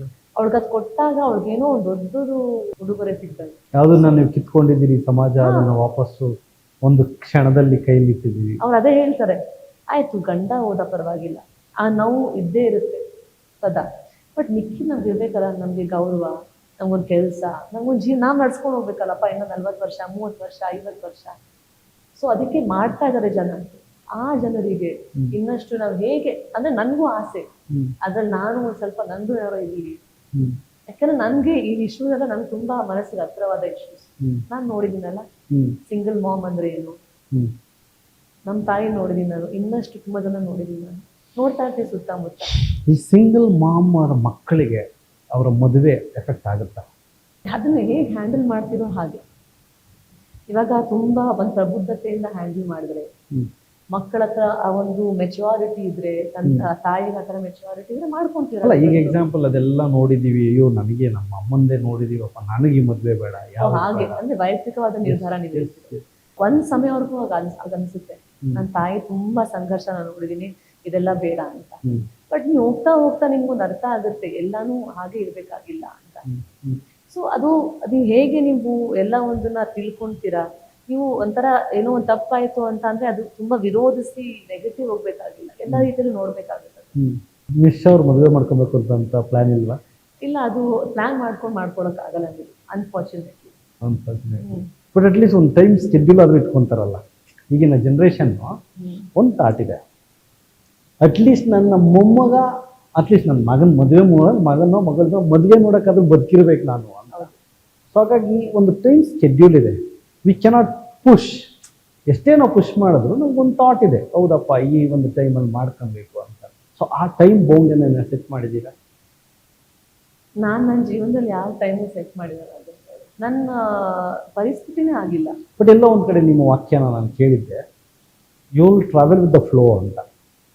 ಈಗ ಆ ಫ್ಲೋ ನಿಮ್ಮನ್ನ ಹಳ್ಳಕ್ಕೂ ಕರ್ಕೊಂಡು ಹೋಗ್ಬೋದು, ಒಂದು ಒಳ್ಳೆ ನೀಟಾದ ಡ್ರೀಮ್ ಪ್ಲೇಸ್ಗೂ ಕರ್ಕೊಂಡು ಹೋಗ್ಬೋದು. ಸ್ಟೆಬಿಲಿಟಿ ತುಂಬ ಮುಖ್ಯ ಮದುವೆಗೆ.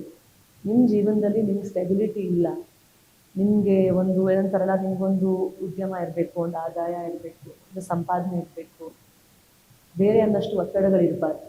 ಆವಾಗ ನಿಮಗೆ ಇನ್ನೊಬ್ಬರನ್ನ ನಿಮ್ಮ ಜೀವನದಲ್ಲಿ ಸೇರಿಸ್ಕೊಳ್ಳೋಕ್ಕೆ ನಿಮ್ಗೊಂದು ಜಾಗ ಇರುತ್ತೆ. ನನಗೆ ಜವಾಬ್ದಾರಿಗಳು ಇದೆ, ಒಂದಷ್ಟು ಒತ್ತಡಗಳು ಇದೆ, ಅಂತ ಒಂದು ಫೈನಾನ್ಷಿಯಲ್ ಸ್ಟೆಬಿಲಿಟಿನೂ ಇಲ್ಲ. ನನ್ನ ತಮ್ಮನ ಫ್ಯೂಚರು ನೋಡಬೇಕು, ನನ್ನ ತಾಯಿ ಅವ್ರಿಗೂ ವಯಸ್ಸಾಗ್ತಾ ಇದೆ. ಸೊ ಇದೆಲ್ಲ ಇರಬೇಕಾದ್ರೆ ನಾನು ಇನ್ನೊಂದಷ್ಟನ್ನ 50%, 10%, 5% ಮಾಡೋದು ಆ ಥರ ವ್ಯಕ್ತಿತ್ವ ನನ್ನಲ್ಲಿಲ್ಲ. ಎಷ್ಟು ಜನ ಹೆಣ್ಮಕ್ಳು ಮೇಡಮ್ ಎಷ್ಟು ದುರಾದೃಷ್ಟ ನೋಡಿ ಆ ಸ್ಟೆಬಿಲಿಟಿ ಕಂಡ್ಕೊಳಕ್ಕೆ ಮದುವೆ ಆಗ್ತಾರೆ. ಯಾಕೆಂದರೆ ಮನೇಲಿ ಸಿಕ್ಕಿದಲ್ಲ. ಎಷ್ಟೊಂದು ಜನ ಹೆಣ್ಮಕ್ಳು ತಂದೆ ತಾಯಿಯ ಒಂದು ಟಾರ್ಚರ್ ತಡ್ಕೊಳಕ್ಕಾಗ್ದೇನೂ ಮದುವೆ ಆಗ್ತಾರೆ. ಒಂದು ಒಳ್ಳೆ ಹುಡುಗನ ನೋಡಿ ಅವನ ಹತ್ರ ಒಂದು ಸ್ವತಂತ್ರ ಇರುತ್ತೆ, ನನಗೆ ಅವನನ್ನ ಅರ್ಥ ಮಾಡ್ಕೋಬಹುದು ಅಂತನೂ ಆಚೆ ಹೋಗ್ತಾರೆ. ಅಷ್ಟು ಸುಲಭ ಅಲ್ಲ. ನಾವು ಹೇಳ್ತೀವಲ್ಲ ಇವತ್ತು, ಇಲ್ಲ ಮನೆಯಲ್ಲಿ ಚೆನ್ನಾಗಿ ನೋಡ್ಕೊಂತಾರೆ ಮಕ್ಕಳನ್ನ, ಅಷ್ಟು ಚೆನ್ನಾಗಿ ನೋಡ್ಕೊಳಲ್ಲ ಅಂತ. ತಪ್ಪದು. ಆ ಪ್ರಪಂಚ ಅಲ್ಲ ಇವತ್ತು.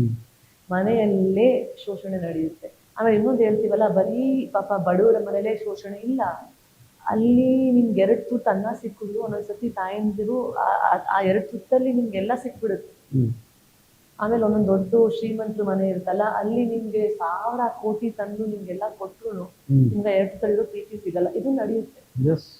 ಸೊ ನಾವು ದೊಡ್ಡ ಒಂಥರ ಆಕ್ಚುಲಿ ಏನ್ ಗೊತ್ತಾ, ಈ ತರ ಶ್ರೀಮಂತರು ಇರ್ತಾರಲ್ಲ ಅಂತ ಮನೇಲಿ ಹೆಣ್ಮಕ್ಳನ್ನ ಗೊಂಬೆ ತರ ಟ್ರೀಟ್ ಮಾಡ್ತಾರೆ. ಚೆನ್ನಾಗಿ ಬಟ್ಟೆ ಹಾಕೊಂಡು, ಚೆನ್ನಾಗಿ ಮೇಕಪ್ ಹಾಕೊಂಡು, ಜ್ಯುವೆಲ್ರಿ ಹಾಕೊಂಡು, ಎಲ್ಲ ಕಡೆ ಒಂಥರ ಅವ್ರನ್ನ ಟ್ರೋಫಿ ತರ ಟ್ರೀಟ್ ಮಾಡ್ತಾರೆ. ಎಮೋಷನ್ಸ್ ವ್ಯಾಲ್ಯೂ ಇಲ್ಲ ಅಂತ. ಎಮೋಷನ್ಸ್ ವ್ಯಾಲ್ಯೂ ಇಲ್ಲ ಅಂತ ಅಲ್ಲ, ಎಮೋಷನ್ಗೂ ಅದು ಸಬ್ಜೆಕ್ಟಿವ್. ಬಟ್ ನಾನು ನೋಡಿರೋ ಅಷ್ಟು ಉದಾಹರಣೆಗಳು ಅಲ್ಲಿ ಅವ್ರಿಗೆ ಹೇಗಿರುತ್ತೆ ಅಂದ್ರೆ ಆ ಕಂಫರ್ಟ್ ಲೆವೆಲ್ ಬಿಟ್ಟು ಇನ್ನೊಂದು ನನ್ನ ಜೀವನದಲ್ಲಿ ನನ್ನ ಧ್ಯೇಯ ಏನು, ನನ್ನ ಗುರಿ ಏನು, ನನ್ನ ಧ್ಯೇಯ ಏನು, ನನ್ನ ಮಿಷನ್ ಏನು, ನನ್ನ ಗುರಿ ಏನು, ಏನ್ ಮಾಡ್ಬೇಕು ಅಂತ ಬರೋದೇ ಇಲ್ಲ. ಯಾಕಂದ್ರೆ ಕಂಫರ್ಟ್ ಲೆವೆಲ್ ತುಂಬಾ ಇದೆ. ಸೊ ವ್ಯರ್ಥ ಅಲ್ವಾ ಒಂದ್ ಕಡೆ. ಅದರಿಂದ ಬರೋದು ಕಷ್ಟ. ಅದು ಬಿಡಕ್ಕೂ ಆಗಲ್ಲ, ಬರಕ್ಕೂ ಆಗಲ್ಲ. ಆಮೇಲೆ ಯಾರು ಹುಡುಕ್ತಾರೆ, ಹುಡುಗರಿಗೂ ಇದಾಗುತ್ತೆ. ಒಂದಷ್ಟು ದೊಡ್ಡ ಮನೆತನ ಹುಡುಗರಿಗೂ ಅವರು ಎಷ್ಟೊಂದು ಅವ್ರ ಮನಸ್ಸಲ್ಲಿ ಇರುತ್ತೆ, ಬೆಳೆಸ್ತೀನಿ ಬೆಳೆಸ್ತೀನಿ ಬೆಳೆಸ್ತೀನಿ ಅಂತ. ಯಾರಿಗೂ ಅವಕಾಶಗಳು ಸಿಗಲ್ಲ.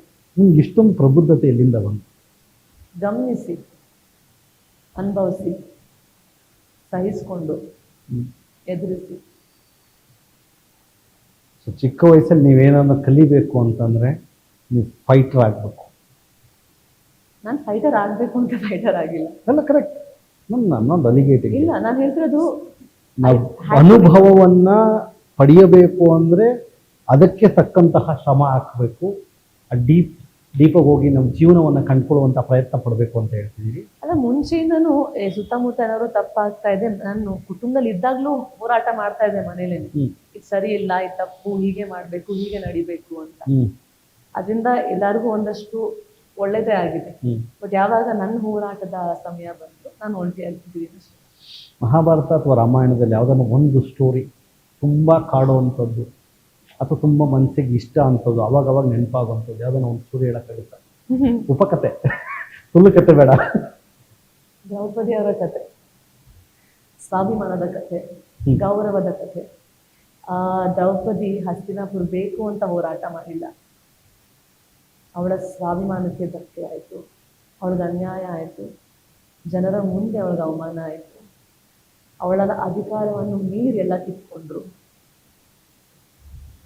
ಅದಕ್ಕೆ ಅವಳು ಹೋರಾಟ ಮಾಡಿದ್ಲು. ಕೂದಲು ಕಟ್ಟಿಲ್ಲ ಅವಳು. ಆ ಮಹಾಭಾರತ ಮುಗಿಯೋರ್ಗು ಎಷ್ಟೊಂದು ಜನ ನನ್ನ ಕೇಳ್ತಾರೆ, ನೀವೇನು ಹಣೆ ಬಟ್ಟೆ ಹಾಕೊಳ್ಳಲ್ಲ? ಹಣೆ ಬಟ್ಟೆ ಹಾಕೊಂಡು, ಕೈಗೆ ಬಳೆ ಹಾಕೊಂಡು, ಒಡವೆಗಳು ಹಾಕೊಂಡು ಸುಂದರವಾಗಿ ಕಾಣಿಸಿದ್ರೆ ಸಾಕು ಅವಳು ಹೆಣ್ಮಗಳು. ಅವಳ ಅಲಂಕಾರ ಹಣೆ ಬಟ್ಟಲ್ಲ, ಅವಳ ಸ್ವಾಭಿಮಾನ. ಅವಳು ಗೌರವ ಕೊಡಿ ಫಸ್ಟ್. ತುಂಬಾ ಚೆನ್ನಾಗಿ ಕಾಣಿಸಿದ ತಕ್ಷಣ okay everything is fine. No, everything is not fine. Nothing is fine. And why should I look so perfect? 12 ವರ್ಷ ಅವಳು ಕೂದಲು ಕಟ್ಕೊಂಡಿಲ್ಲ.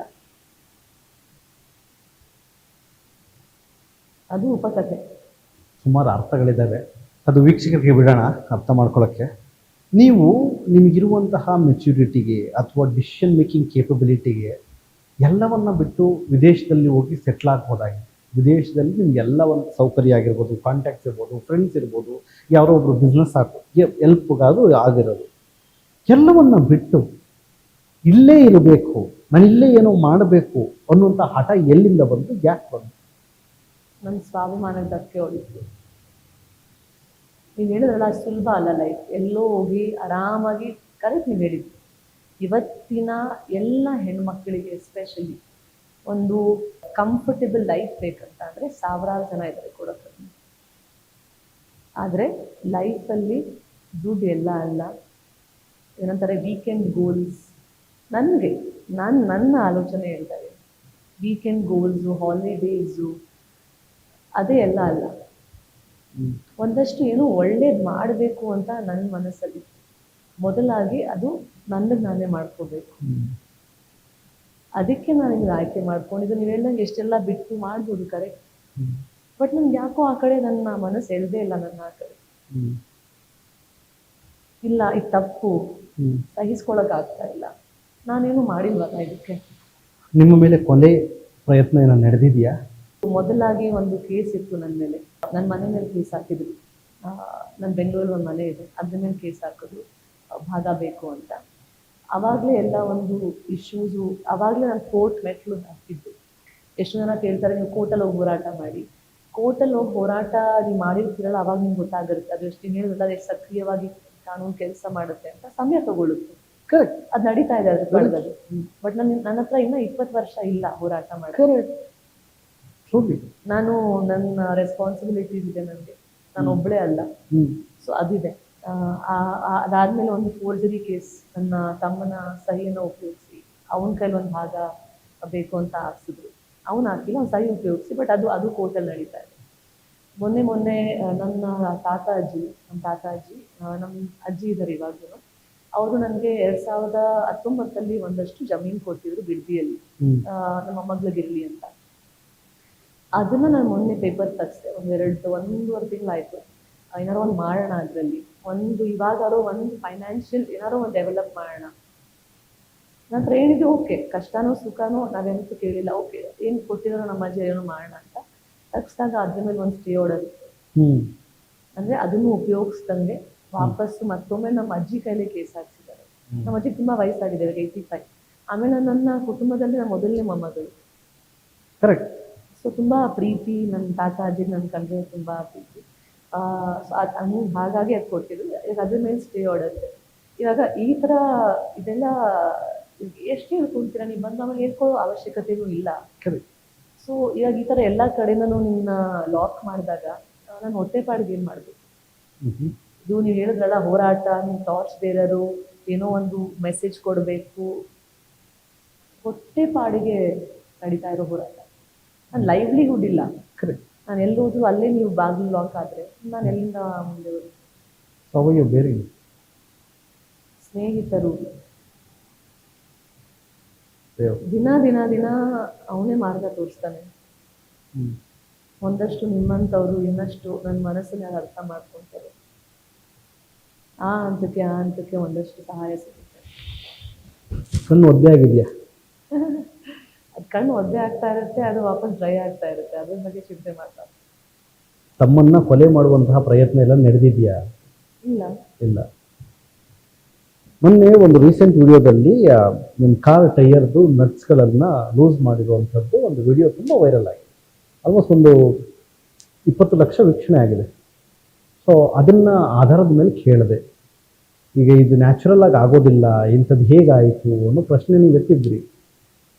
So do you suspect somebody? No, ನನ್ಗೆ ಯಾರು ವೈರಿಗಳಿಲ್ಲ.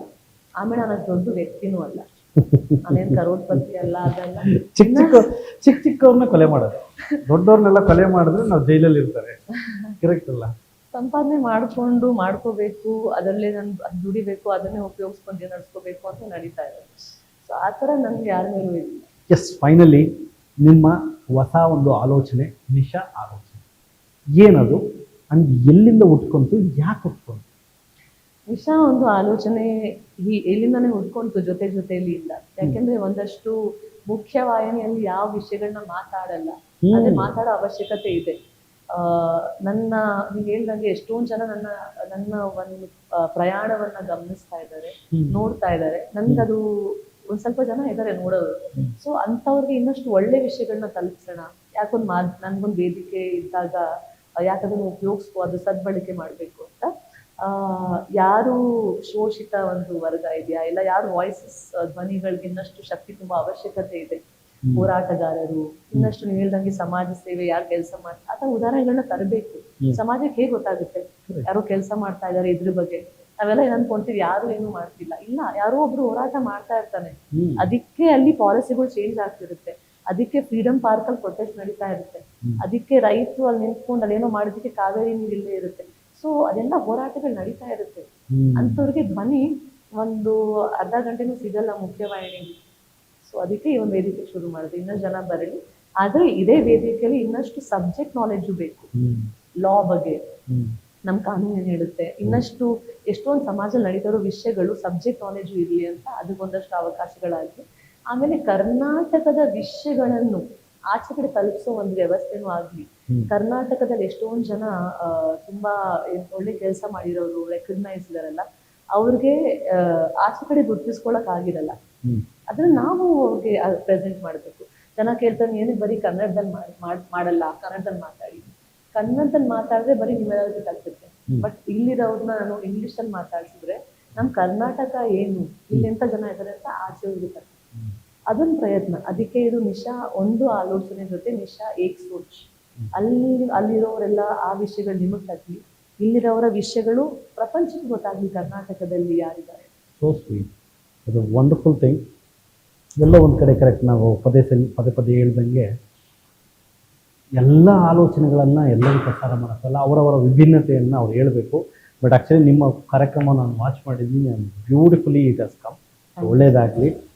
ನನಗೆ ಒಂದು ಸಿಂಗಲ್ ಲೈನ್ ಆನ್ಸರ್ಸ್ ಕೊಟ್ಬಿಟ್ಟು ಒಂದು 5 ಕ್ವೆಶನ್ಸ್ ಮಾತ್ರ. I think we can end your interview and here you go. ನಿಮ್ಮ ಜೀವನದ ಇಂದಿನ ಪರಿಸ್ಥಿತಿಯನ್ನು ಒಂದು ಪದದಲ್ಲಿ ಹೇಳೋದಾದರೆ? Fast is fast. ರಾಮಾಯಣ ಅಥವಾ ಮಹಾಭಾರತ, ನಿಮಗೆ ಯಾವುದು ಹೆಚ್ಚು ಇಷ್ಟ? ಎರಡೂ ಇಷ್ಟ ಇಲ್ಲ, ನನಗೆ ರಾಮ ಮತ್ತೆ ಕೃಷ್ಣ ಇಷ್ಟ. ಓಕೆ. ಸಿನಿಮಾ ಅಥವಾ ರಾಜಕೀಯ, ಎರಡರಲ್ಲಿ ನಿಮ್ಮನ್ನ ಮೊದಲ ಆಯ್ಕೆ ಯಾವುದು? ಎರಡೂ ಓಕೆ, ಸಮಾಜಮುಖಿ ಆಗಿರ್ಬೇಕು. ನಿಮಗೆ ಹೆಚ್ಚು ಧೈರ್ಯ ತುಂಬುವ ವ್ಯಕ್ತಿ ಯಾರು? ದೇವರು. ಸೋಷಿಯಲ್ ಮೀಡಿಯಾ ಟ್ರೋಲ್ಗಳಿಗೆ ನಿಮ್ಮ ಉತ್ತರ ಏನು? ಚೆನ್ನಾಗಿ ಟ್ರೋಲ್ ಮಾಡ್ತಾರೆ ಇದನ್ನು. It's a good thing. ಮಾಡ್ತಾ ಇರಿ. ಅಲ್ಲ, ಇಟ್ಸ್ ಗುಡ್. ಅಂದ್ರೆ ಪಾಸಿಟಿವ್ ಇದೆ, ನೆಗೆಟಿವ್ ಇದೆ, ಅಂಡ್ ರಿಕ್ವೈರ್ಮೆಂಟು ಇದೆ. ಓಕೆ. ಚನ್ನಪಟ್ಟಣ ಅಂದಾಗ ತಕ್ಷಣ ನೆನಪಾಗುವ ಮೊದಲ ವಿಷಯ ಏನು? ನಮ್ಮೂರು. ಅದು ಬಿಟ್ಟು ಏನು, ನಮ್ಮ ಚನ್ನಪಟ್ಟಣ ಟಾಯ್ಸ್ ನಂಗೆ ನೆನಪಾಗುತ್ತೆ. ಭಗವದ್ಗೀತೆಯ ಯಾವುದಾದ್ರೂ ಒಂದು ನೆಚ್ಚಿನ ಶ್ಲೋಕ ಅಥವಾ ತತ್ವ? ಸಮಯಕ್ಕೂ ಯಾವಾಗ ಅನ್ಯಾಯಗಳಾಗುತ್ತೆ ಅವಾಗ ಅವನೇ ಯಾರ ಒಂದು ಮಾಧ್ಯಮನ ಉಪಯೋಗಿಸ್ಕೊಂಡು ಬರ್ತಾನೆ, ಆ ಧರ್ಮ ಸ್ಥಾಪನ ಮಾಡ್ತಾನೆ. ಸದಾಶಿವನಗರ ಅಥವಾ ಚನ್ನಪಟ್ಟಣ, ನಿಮ್ಮ ಮನಸ್ಸಿಗೆ ಹತ್ರವಾದದ್ದು ಯಾವುದು? ಚನ್ನಪಟ್ಟಣ. ಅಲ್ಲ, ಸದಾಶಿವನಗರದಲ್ಲಿ ಏನಿದೆ ಗೊತ್ತಾ, ಚನ್ನಪಟ್ಟಣದಲ್ಲಿ ನಮ್ ಜನ ಇದ್ದಾರೆ. ನಿಮ್ಮ ಜೀವನದ ಹೊಸ ಚಾಪ್ಟರ್ನ ಅತಿ ದೊಡ್ಡ ಗೋಲ್ ಏನು? Don't stop. ನೋವು ಬಂದಾಗ ನೀವು ಮಾಡುವ ಮೊದಲ ಕೆಲಸ ಏನು? ಎಷ್ಟೊಂದು ಎದುರಿಸಿದ್ಯಾ, ಇನ್ನಷ್ಟು ಎದುರಿಸಕ್ಕೆ ನಿನ್ನ ಹತ್ರ ಶಕ್ತಿ ಇದೆ ಅಂತ ಅನ್ಕೊಂತೀನಿ. ಮದುವೆ ಯಾವಾಗ? ಅದಕ್ಕೆ ಏನು ಉತ್ತರ ಇಲ್ಲ ನನ್ನ ಹತ್ರ. Thank you, super and great, nice having you. Thank you doctor. Yes sir. ವೀಕ್ಷಕರೇ, ಇದಿಷ್ಟು ಆಗಿತ್ತು ನಿಶಾ ಯೋಗೇಶ್ವರ್ ಅವರ ಮನದಾಳದ ಮಾತು.